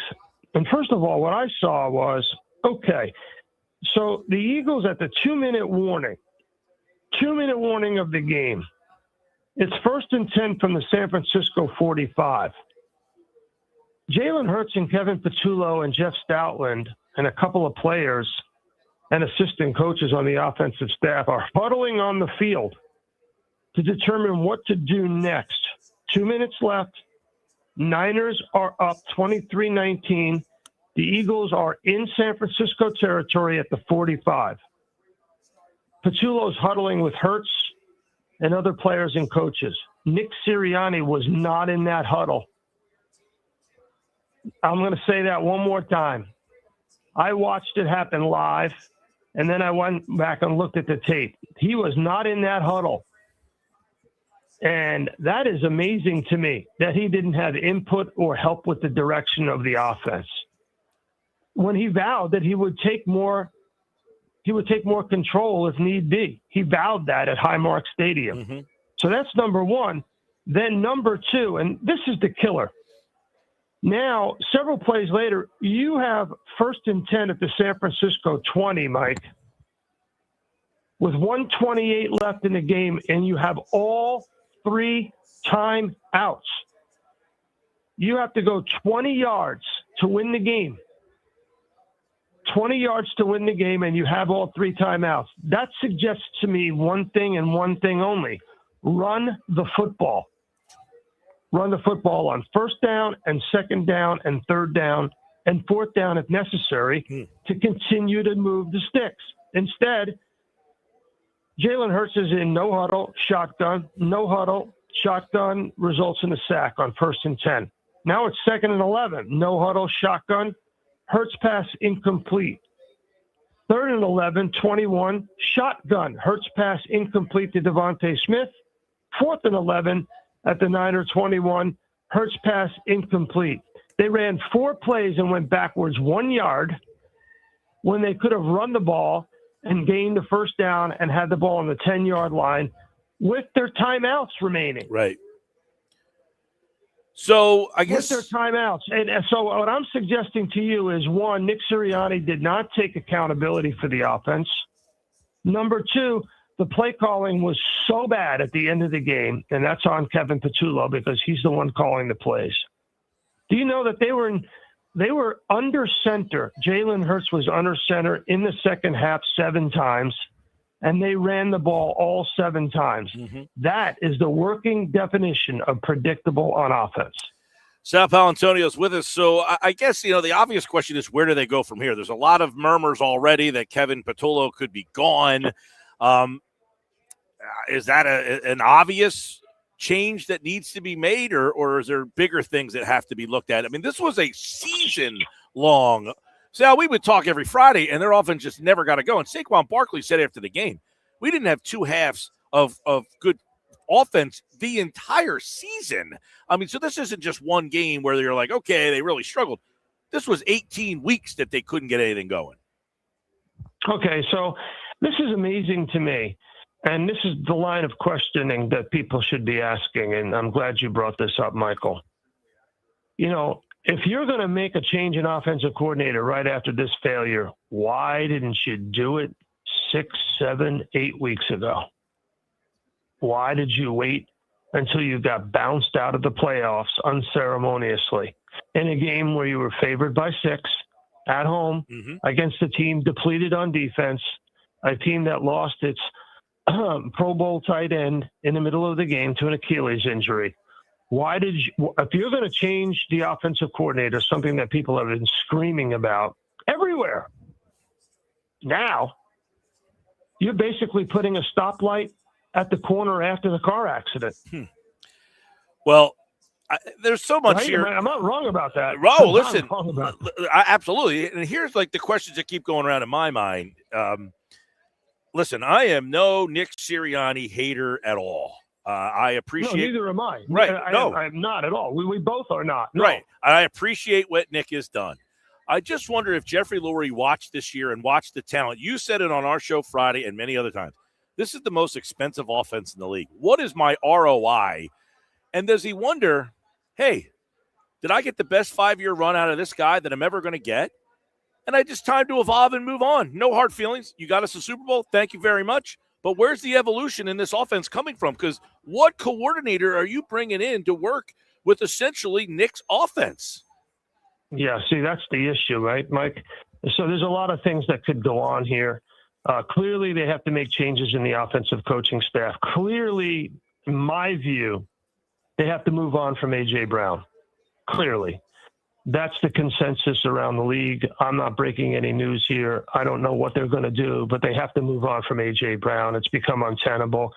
He won't speak to the media yesterday and in Buffalo and for the last couple of weeks. He has just basically said, hey, my teammates are going to handle this. He left them in a lurch. He left them in a lurch yesterday, walked out of the locker room without talking to anybody. And didn't talk today. And had, thank you, and Saquon and Jalen and Devontae all had to face the music while he walked away. So, I mean, that in and of itself is untenable. And, I'm sure that the Players' Council that talks to Nick is going to express that privately behind closed doors. I'm not breaking any news here. But the bottom line is they have to make changes. They know it. See, I disagree that the season was a failure. I think the season was a success. They went to the playoffs. They won the division. But the game yesterday was an utter failure of coaching. And you have to look at it and say, okay, we have to change things in a coaching staff.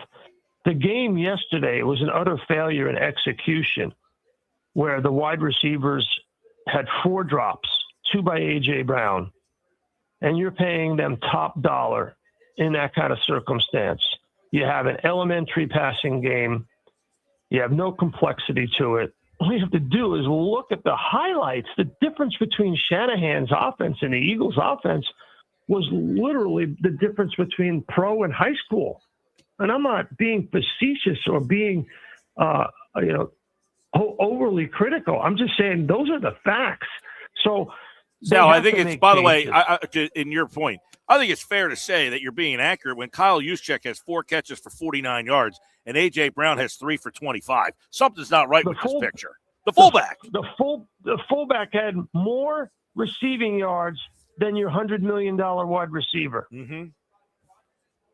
That tells you the story of everything you need to know. And this goes back to, San Francisco's shorthanded. They're undermanned. They lose Kittle in the middle of that game, and yet they accentuate the positives of the players that's left over. Philadelphia has had a major problem accentuating the positives of the guys that they have. It's a struggle bus to get A.J. Brown and Devontae Smith open and the ball, and it shouldn't be that way.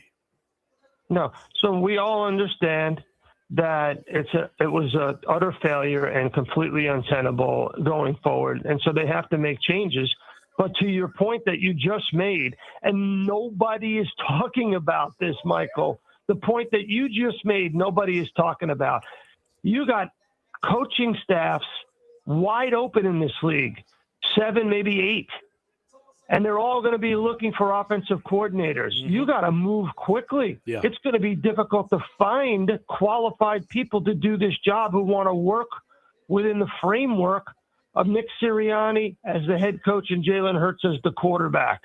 And as soon as I walk in the door, I am candidate X, Y, and Z for the offensive coordinator of the Philadelphia Eagles. The first thing I ask is, what's happening with A.J. Brown? Mm-hmm. I need an honest answer. I need to know.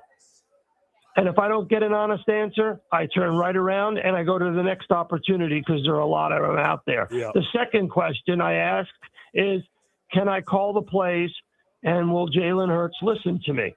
If I don't get an honest answer, I turn right around and I go find another opportunity. So they're going to be in competition for an offensive coordinator if they move on from Kevin Patullo. So, and now going back to your other point, which is an excellent one. So every year at the end of the year, the owner and the GM talk to the head coach, and they do basically a complete overhaul of what went wrong and what went right and what has to happen. And look at the Doug Peterson case. Doug Peterson won the Super Bowl, first ever in franchise history, but he didn't want to fire his offensive coordinator, so the Eagles moved on from the coach that won their first Super Bowl championship. Now, does Nick Sirianni have the power in his contract to keep the OC in spite of what the owner and the GM say? Mm-hmm. Does he want to do that? Does he want to die on that hill? Mm-hmm. Is it worth it? These are all essential questions that will go on behind the scenes. Sal, I think that point there is absolutely possible. That they say, listen, you got to get rid of your buddy there. And he says no. And they say, well, then you're gone too. I mean, we've already seen this act one time. And listen, I'm not calling them arrogant, but they have enough confidence to know we hired Andy Reid, a guy nobody knew. He turned out to be one of the greatest head coaches in the history of our game. We made a mistake with Chip Kelly. We notified that 3 years in, got rid of him, hired Doug Peterson, a guy that nobody was going to hire. He wins the Super Bowl, got rid of him, hired Nick Sirianni, a guy that nobody knew. He won a Super Bowl. So I think they feel pretty confident that if Nick doesn't want to listen, that they'll find a guy and the next evolution of this Eagles organization will start to take shape immediately. Yeah, Mike, this is where you and I are going to differ. I don't think they're going to fire Nick Sirianni. Oh, I don't know that they will. I'm just saying the way that you laid that out, I can see that being a possibility. Yeah, I don't see it happening. I don't see it. I just don't. I'm like 90. I'm about as sure about that as anything that I've ever been. They just signed him to a lucrative extension. And moreover, Nick deserves the right to turn it around. 2 Super Bowls. I agree. Super Bowl title. He has a right to do that. I think overall his record, his coaching acumen in most cases has been spot on the way he handles players, although that sideline outbursts, I agree with Michael Strahan. What are you doing? What are you doing yelling at your star player in a playoff game like that? Yeah. That's not your job. That's your assistant coach's job. That's Dom's job. Right. To get him off the field. It's not your job to run down the sideline like a madman screaming at your star player. It's just a bad look and a bad sideline vibe. That kind of stuff doesn't hurt. That's why Brian Daboll is not the head coach of the New York Giants, by the way. They hated that about Daboll. I mean, this is 2026. You can't do that stuff with players on national television. It won't fly, and it didn't fly. So that was a really bad look and a really bad move. And I don't, for 1 second, honestly, buy that all he was doing was trying to get him off the field. I don't buy it. Right. Yeah, listen, the whole day yesterday was a terrible look for everybody, including, I hate to bring it up, Sal, you have a lead in the fourth quarter on your home turf. I know the defense has played well, but you got to look at them a little bit, right? Not that, hey, this was you leaned on the defense all year. But I go back to the Denver game at home, up 2 scores. They couldn't close that out. And yesterday, I know your offense struggles, but they look to you, and the defense couldn't get the big stop in the fourth quarter against a really undermanned Niner team. That was disappointing. Oh, sure was. I mean, it was a total failure organizationally, top to bottom. It really was. It's sad because, Knicks, they had Pro Bowlers at all 3 levels, just had 2 newly minted All-Pros at the cornerback position, and Quinyon Mitchell gave up big plays at the beginning of the game. He did have those 2 interceptions, but he put the team in a hole. And, you can go down the list. Jake Elliott missing the extra point changed the calculus of the game right from the start. What are you doing missing an extra point in a playoff game? I saw a number today, Sal, that's going to knock your socks off. I'm ready. Jake Elliott has missed more extra points than anybody else in the history of the NFL. 72% is his extra point percentage in the playoffs. The number 2 guy is 86%. He has only made 72% of extra points in the postseason. I didn't know that number, Michael. That blows me away. I could not believe it. He is the least accurate kicker on extra points in playoff history. It's like 31 of 42, I think, is the number that he is. And you look at that game yesterday and wonder what would have happened. I mean, because they probably kick a field goal on 4th down and 11 there, I would imagine, right? Or at least attempt one. Yeah. Yep. Eventful offseason ahead.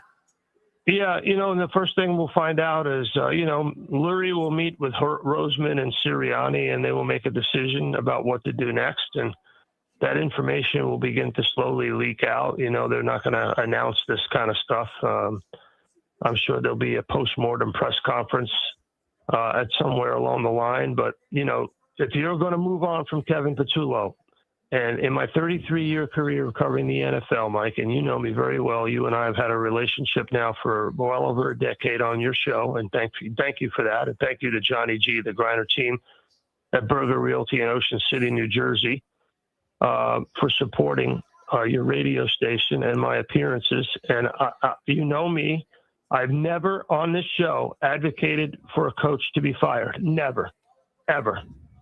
But they have to move on from Kevin Patullo because I don't think at this point, I don't think he has the moral authority to lead, right? It's kind of been sapped from him. It'll be very difficult for him to convince people in the building and outside the building that he's the right guy to go forward. Well, by the way, your colleague Adam Schefter this morning said when you talk to people around the league, they expect there to be mass changes to jumpstart the offense. So you're looking at a new offensive coordinator next year. That's the expectation across the league. So sounds like. Yeah, well, that also suggests there'll be players different. And we can talk about this as the offseason progresses, but I think it's a 3-step process. You have to quickly, if you're going to change an offensive coordinator, and I don't know if they are, but if they are, they have to move quickly because there are a lot of teams looking for one. 1/4 of the league is looking for one. That means you're in competition for the talent. Number 2 thing. And, I always give you my 3 keys. So here are my 3 keys to the transformation of the Eagles that they have to move on very quickly. Number 2, they have to find a trading partner with A.J. Brown. For A.J. Brown, somebody who's willing to take on a disgruntled, underperforming, overpaid wide receiver. Whoa, that's not good to have on your resume. So that has to happen. And then number 3, they need to draft younger on the offense. Their offense is too expensive because they're going to have to invest their big money in their defense going forward. You have a lot of young players that you have to pay. Jordan Davis, Jalen Carter, Jalen Phillips is going to have to get paid. You have to decide about what you're going to do with Reed Blankenship. I sign Reed Blankenship hands down, no question about it. I make sure he stays in Philadelphia. He's a great player and a great leader for this football team, and he knows that system. So I sign him unless you are so convinced that Andrew Makuba is going to come back from injury and be that guy in that spot. And I'm not convinced that he can do what Reed Blankenship does, stick his nose in there and be physical at the point of attack. I think Reed Blankenship is the guy going forward. So you have to get younger offensively. You got to draft a wide receiver in the first round. Big, tall, strong, fast wide receiver. Perhaps the best one on the board. Find him, go get him. Howie Roseman's a master manipulator. And if there's anybody who can fix this, it's Howie Roseman. Going to the Hall of Fame. I'm on the Hall of Fame committee. I'm going to support his candidacy. Howie Roseman has earned the right to fix this, and I believe Nick Sirianni has earned the right to fix this because of his record and what he's done with this team in the last 5 years. But they need to fix it, and I think they understand that, or they wouldn't be leaking that information out to national reporters like my colleague, the great Adam Schefter. All right, Sal Paolantonio on a Monday trying to fix the Eagles and the loss yesterday, 23-19 at home against an undermanned 49er team. One of the more disappointing losses when you look at the difference. Oh, really? Yeah. Absolutely. But yeah, Michael, let's go back to the disappointing losses for 1 second. Loss to Tampa in the NFC Championship game to me is still number 1. Final game at the Vet. Final game of the Vet. Number 2, probably the loss to Carolina in the NFC Championship game. Probably number 2. I was at that game. I was at that game too. Yeah. And this one ranks in the top 5 of my tenure. This one ranks in the top 5. I'll tell you what, Sal, I talked about this earlier. I'm glad you brought the Carolina game. And this is akin to all those teams where you had those Brian Dawkins defenses and they just never could get it done. And the offenses never did their part. The McNabb had the game with the 2 receivers, Pinkston and Thrash. You were trying to win games with those guys, and those defenses just, wouldn't. Yesterday, the offense is struggling its way through. And again, this defense, as you said, everybody was culpable. Happened? What was the result? What was the result of that? They finally had Terrell to bite Owens. the bullet and go get T.O. Yep. And so that was the massive change. And that's what I'm suggesting. Get yourself a young T.O. Get yourself a wide receiver that can get open and an offensive coordinator that can put him in a position to be explosive and get this thing turned around. I don't know. I don't know if Jalen Hurts now. That's a whole nother story for me. Whether Jalen Hurts is that quarterback, right? Right. I mean, McNabb just had that strong cannon of an arm that I don't know. And McNabb was so quick on the trigger, but a much different quarterback as a passer than Jalen Hurts. So. Boy, we got a lot to talk about, Michael, going forward. I'm going on the road, unfortunately, in the next 2 Fridays. So we're going to have to figure out as things progress. Just keep me close. Don't go too far from me, Michael. Don't let me, sort of go into the wind here. I want to remain on the Sports Bash with Mike Gill. I got you, and I know we're getting out of here. We'll pick this up, but I just wonder this. How attractive is this Eagles offensive coordinator job if Nick Sirianni's handing you the playbook? Does an experienced guy, an innovative guy, want to do this? Do they have to go down the retread route? Everybody brings up a guy like, Frank Reich. He doesn't want to get a head coaching job. You go that route. Does a Mike McDaniel or a Stefanski, those guys probably get head coaching jobs. It'll be very interesting to see what level of guy they can attract to come here. That's all. Yeah, you got it. Big changes coming, Michael. I'm right there with you, man. All right, Sal. We'll talk to you. Okay, brother. Sal Palantonio. There you go. So when news happens with the Birds, you'll get them right here on the Sports Bash Live on 97.3 ESPN. Man, a lot to unpack on that one, huh? You know, Sal mentioned the draft. There was only one snap recorded for the 2025 draft class yesterday. Jahad Campbell, one snap. It's funny that you mentioned that because nobody else. Somebody mentioned that the Eagles took Campbell. The very next pick looks like the favorite to win Defensive Rookie of the Year. The edge rusher, right? Campbell. Not Jahad Campbell. What the heck's it from Cleveland? Okanakaru or something? No. Man, there's a safety, too. There's a safety that was taken right after that, and you wonder if Campbell was like a – look, he played very well early in the year. We'll get into it. We got more coming up. 609-403. Say that again? You're talking about Carson Swessinger, the Browns? Yes. Cleveland. He was the first pick of the second round. Right, and Campbell was the 30th pick. So what, two picks later? And then the safety. I can't think of his name. I'm blanking again. My gosh. Nick Guminari, there you go. The guy for Seattle? Yeah, Seattle. Anything I help with here?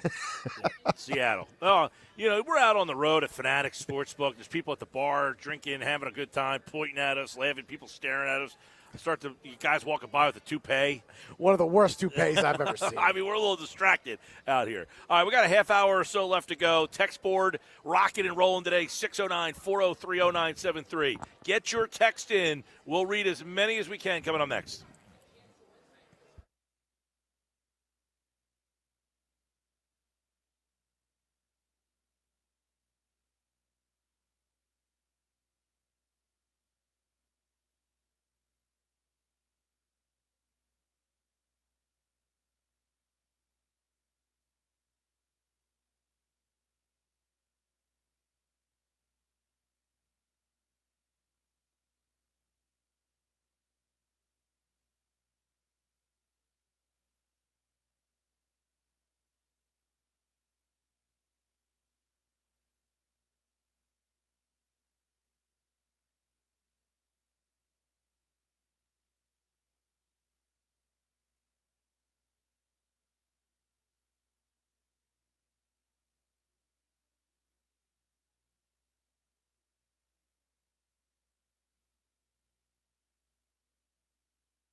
It's the Sports Bash with Mike Gill. Do I have everybody's attention now? On 97.3 ESPN and the 97.3 ESPN free mobile app.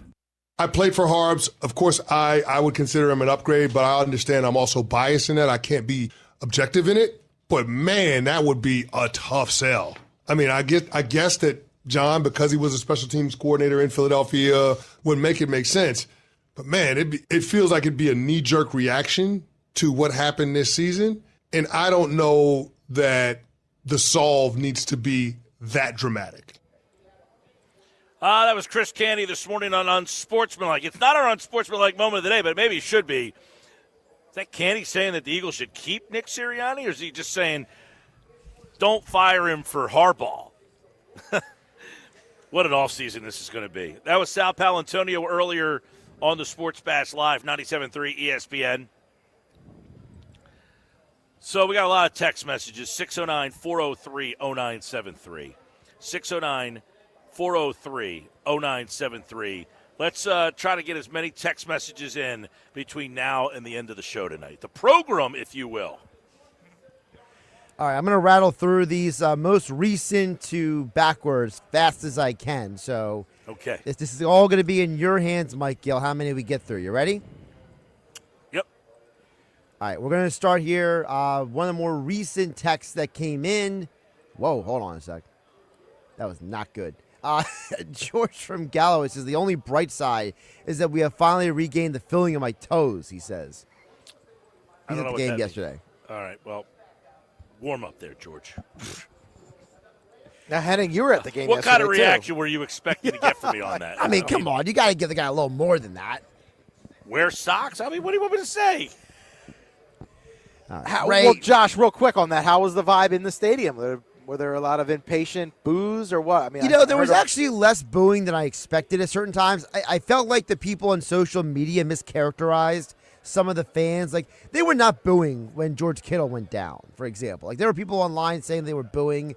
There was no boos. There was actually applause. I didn't see that from anybody but one random guy who said that they were booing him. I saw everybody on social media talking about how everybody clapped for him and gave him a standing ovation. Yeah, standing ovation when he left. I expected actually more booing, but the booing came later in the game. Yeah. Especially the end of the first Now, half. That was the booing there. The guy texted in, the only bright side is that I finally regained feeling in my toes. What answer would you have liked me to give that? I don't know. Maybe like, I'm glad you finally got feeling back in your toes. That's what I said. I'm glad that he got feeling in his toes. Yeah, but you didn't say it like you had empathy. You said it like you were so annoyed that I even brought up the text, which is now I regret my entire life. And maybe I should be throwing the trash too. Not for nothing. I think people are angry out there, and I don't know that people care that guy didn't wear proper footing shoes to the game. I don't know. I had 5 layers on, and I was still cold as an icicle. Got to wear those wool socks. George, next time, wear thicker socks. Yeah, wear wool socks. By the way, I do want to say, so Eagles Nation put out that stat about Jake Elliott. I went to take a look at that. Apparently that stat is incorrect. Yes. Which is why we should never trust the internet. Well, Eagles Nation, I read a lot of their stuff. They generally do a pretty good job with this stuff. And it's cited where they got it from. So it looked like it was a pretty good, thing. That being said, he missed a big kick yesterday. So huge to give kick. Jake a little bit, he is connecting on 86%. He is the second guy. If you're not blaming Jake Elliott for yesterday's loss in any scope, then you didn't watch the game. Everybody, we just talked about Sal. And Niners Eagles kicker offense, missed the PAT too. That is true.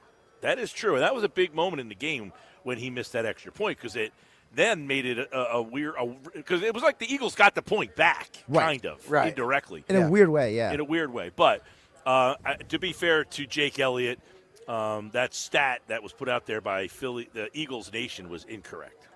I do want to apologize to Jake for throwing him completely under the bus. But guess what? He still needs to be thrown a little under the bus. It doesn't take away that he was a big part of why they lost that game yesterday. Not the biggest part, but a big part. And by the way, it's something that you have to look at. He got signed to a 3-year extension. You're kind of stuck with him right now. And kickers all over this league are making kicks. That kid from Jacksonville, Cam Little. Somebody was telling me before the game he was kicking 75-yarders. In practice, yeah. Now, were you at the game at halftime? Were you out in the stadium at halftime yesterday? I actually went back inside the warm-up at that point. Because my buddy was at the game Oh, yesterday. you were in those club box, huh? You actually had a place to go to and warm up. First time ever I've done that. Mm-hmm. Well, my buddy was at the game yesterday. He said at halftime that Jake Elliott did not make one practice kick at halftime. Oh, wow. That's actually is that more impressive or scary? Well, and meanwhile, the kid Cam Little from Jacksonville is making 75-yarders. Easily. The game is changing to where, if you can't attempt a 55, 58-yard field goal, we're talking about evolution. It's very interesting how fast things move in the NFL. You are getting old, real quick. You are getting old quickly. All of a sudden, Jordan Mailata, Mosher talking to Mailata today, and he's like, how confident are you that if the offensive line is healthy next year? And he's like, I don't really know, but your body takes a toll. Jordan Mailata is now going to be in this league how many years? When did Jordan Mailata get drafted? I want to say 2018. He's going on his, 7th, 8th, 9th year now. Yeah, he was not here for the 2017 And generally offensive linemen do like Lane Johnson, but you just lose a little bit here, and a little bit there, and a little bit here. Yeah, it was 2018 draft, but he didn't start until the 2020 season. Right. Can you give me a text message that's not about George's feet this time? Tim at Summers Point chimes in and says, Mike, the more I think about it, the more this season was an indictment of Nick Sirianni. How, as a head coach, are you able to let this dysfunctional locker room fester, this dysfunctional play calling fester, without doing anything about it? That's supposed to be your job, right? You're supposed to be the CEO of the franchise on the field, and you twiddled your thumbs for 18 weeks? Says Tim at Summers Point. I think that Sirianni certainly can be held accountable for this season. And as Sal said, it's not a failure of a season. They went to the playoff. They won back-to-back division championships. First time that's happened in 20 years. They won 11 games.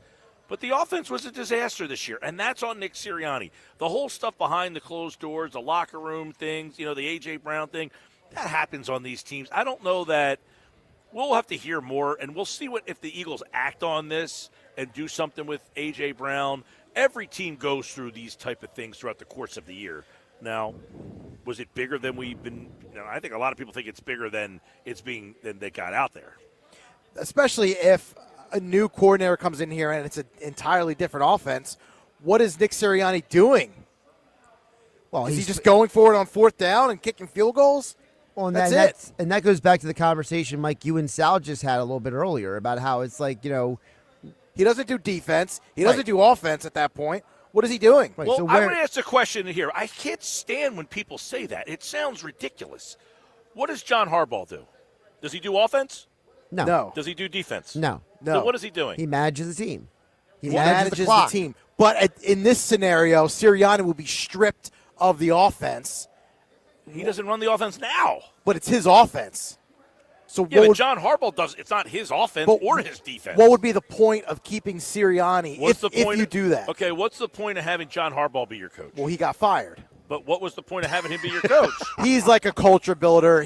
So is Sirianni. He is. But what's the point of what's his name in Pittsburgh? Mike Tomlin. What does he do? He manages the team. He's a culture guy. Manages the team, culture guy. But just asked the question. But What at does that Sirianni point, do? what would be the point of keeping Sirianni if you strip him of that? But you're not stripping him at all. Tomlin. No, if you were to do that and not hire because Frank he's the Reich. culture guy. He runs he doesn't run the offense or the defense. He manages the game. I think people don't. Which is my point. I don't think people understand how big managing the game is. They look at offense. We live in a society that's fantasy football, and that only the offense matters and only running plays matters. Somebody has to. This is like. I don't understand how all these coaches don't have a math wizard that stands next to them on the sideline to tell them when to call timeout. Andy had to get one, remember? Every coach should have some guy standing on his hip that is a mathematician that studies that clock and knows exactly when to call timeout and how much time's left and how much is on the play clock and all that stuff. That's what Sirianni essentially does. He's the guy that looks at the clock, tells you what. Now, yesterday, I thought he made a mistake, but generally over the course of his 5 years, They have never had the Andy Reid problems with the clock and the timeouts and the mismanagement. And we all just take that for granted until Andy Reid's the guy who completely baffles the timeout situation. Nick has done an excellent job of clock management, timeouts, all of that stuff over the 5 years. I don't think he was great at it this year, I will say that. But there's a lot of coaches in this league that are really, really good, and they don't call plays. There's not that many when you think about it, though. If you look around the league, there are a lot of coaches that do both. It's about, it's about 50-50. Yeah, I think that we like hyper-focus. Dan Campbell didn't call plays until halfway through the year. Because he had Ben Johnson for all those years. Correct. Right, and then he had the new guy this year, and then they got rid of him. And Yeah, guess John what? Morton. It didn't go very well for Dan Campbell this year. No, it didn't. Dan Quinn did not call the defense last year, and then this year I think he took He over took it. back the play calling duties, and they fired the coordinator. Right, and that You didn't go noticing very a well pattern for here? him. Right, Dan Quinn, not a play caller. Dan Campbell, not a play caller. And by the way, Dan Quinn did get to a Super Bowl with Atlanta. But how many times has Atlanta got to a Super Bowl? Don't bring that up to Atlanta fans. Nobody got there. I'm saying that's more than the for Cowboys. Atlanta to get to a Super Bowl. That's a great South Park episode when they found. You know, the Atlanta Falcons have been to more Super Bowls since the Cowboys' last Super Bowl. Yeah, too. Yeah. So but don't the South do Park episode when they found Gorax, the frozen caveman, and they were trying to decide what year he was from, and they were like, "It appears that he's from the year 1995. How did you figure that out, Mephisto?" He's like, "He was wearing Eddie Bauer clothing." So for the Falcons to get to a Super Bowl, Dan Quinn deserves a little bit of credit. That being said, he's not a play caller. Campbell's not a play caller. Tomlin's not a play caller. Harbaugh's not a play caller. I don't think Vrabel calls the plays either. No, he doesn't. Well, that's McDaniels, yeah. They just call the defensive Vrabel's plays. a defensive coordinator. Oh, right. But I don't think he doesn't call the defense. He doesn't call the defense either. He's a pretty good head coach. He's too busy headbutting guys, getting bleeds. Right. I think if you went through, you would be more surprised at the guys who actually. And by the way, Vrabel, very good head coach. Harbaugh, Super Bowl. I keep thinking Tomlin, Super Bowl. Quinn got to a Super Bowl. I mean, there's a lot of guys who don't call plays that actually Jim works out Harbaugh, for. he's never called plays in the NFL. Jim Harbaugh, that's correct. He is not the play caller for the Chargers. That's Greg Roman. That's correct. You want Jim Harbaugh to be your coach? No, I mean, he's the same guy as Sirianni, really. You'd rather Mike McDaniel. He'll call the plays. I'll take a Mike McDaniel. Yeah, I'll take a piece out of that offense, sure. So you just rather score than win? I would have rather scored yesterday. That would have helped. Mike McDaniel, he's offensive coordinator. I don't want him to be my head coach. All right, we'll wrap up the show coming up next. Sports Bash Live, 97.3 ESPN. It's the Sports Bash with Mike Gill. Keeping the fans entertained and happy. On 97.3 ESPN and the 97.3 ESPN free mobile app. For over 135 years, First Bank of Sea Isle City has proudly served Cape May County with a commitment to maintaining a hometown feel. We provide secure, convenient deposit and loan products every day. We're more than just a bank. We're a trusted community partner, offering personalized banking solutions that make life easier for local families of all ages. First Bank of Sea Isle City. Look for our lighthouse in your neighborhood and discover what makes us different. Member FDIC, Equal Housing Lender.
You're listening to the Sports Bash with Mike Gill. Never thought this radio stunt would catch on so big. On 97.3 ESPN. All right, we're getting ready to get out of here live at the Fanatic Sportsbook. We're going to be at the Fanatic Sportsbook through the Super Bowl. So if you want to stop out for a Fanatics Monday, come on out there. They got UFC. What number is that? Can you see that far? 324. 324 coming up. January 24th. That's my birthday, PG. There you go. Happy early birthday. Going to be here the week before for the opening of the Ocean Mini Golf Course. You know what? I was invited to that. Yeah? By our good buddy Zach. Yeah. You want to go? Are you going? Yeah. Are you? I am. Open bar? I am going. They got the it's like a 2-level mini golf course, open bar. It's sounds like this fun. Saturday, right? This Saturday is the next Saturday, I think. Oh, is it next Saturday? I think it's the 18th or the 17th or something. What'd you say, Josh? I was going to say, it sounds like fun to me. I think you guys should go. I'm going. I'm trying to remember where it is. It's over where I think Rocco's Pizza used to be. If you ever been to Ocean, there was like a pizza place over that way. It's in like by the where Villain and Saints is across. So nice. What else we got? Oh, man. Sixers tonight. That was an awful Sixer loss. So I flip over to the Sixer game right after the Eagle game last night. They blew a 4-point lead with 14 seconds left. Now, no Embiid and no Paul George last night. Are they playing tonight? Have you seen anything there? First thing I saw, Embiid was supposed to play tonight. I think, and I said this yesterday, the Sixers should do us a favor and not play Embiid. Now, I don't know why they didn't play Paul George. Maybe is he not playing back-to-backs too? But I said, no one's watching your game on Sunday. At least sit those guys out the first end of the back-to-back so we can all watch them play in the second game. They might be listening to you. Embiid has been tremendous. Awesome. You're back in on Embiid. I think I might have to be, man. I don't want to do it to myself, but, I just can't. I got this, tonight they're playing the Raptors again. It's a back-to-back. And it's like I got this feeling like when Embiid didn't play last night, I was like very disappointed. It's like I still love watching Embiid just kind of play, especially now that he's kind of like found it. You're watching Flyers tonight, by the way? Flyers are on tonight. Yep. Tampa. They got blasted by Tampa the other day. Why are they playing back-to-backs against Toronto, and the Flyers are playing again against Tampa? And then Sixers play back-to-back against Cleveland later this week. Yeah.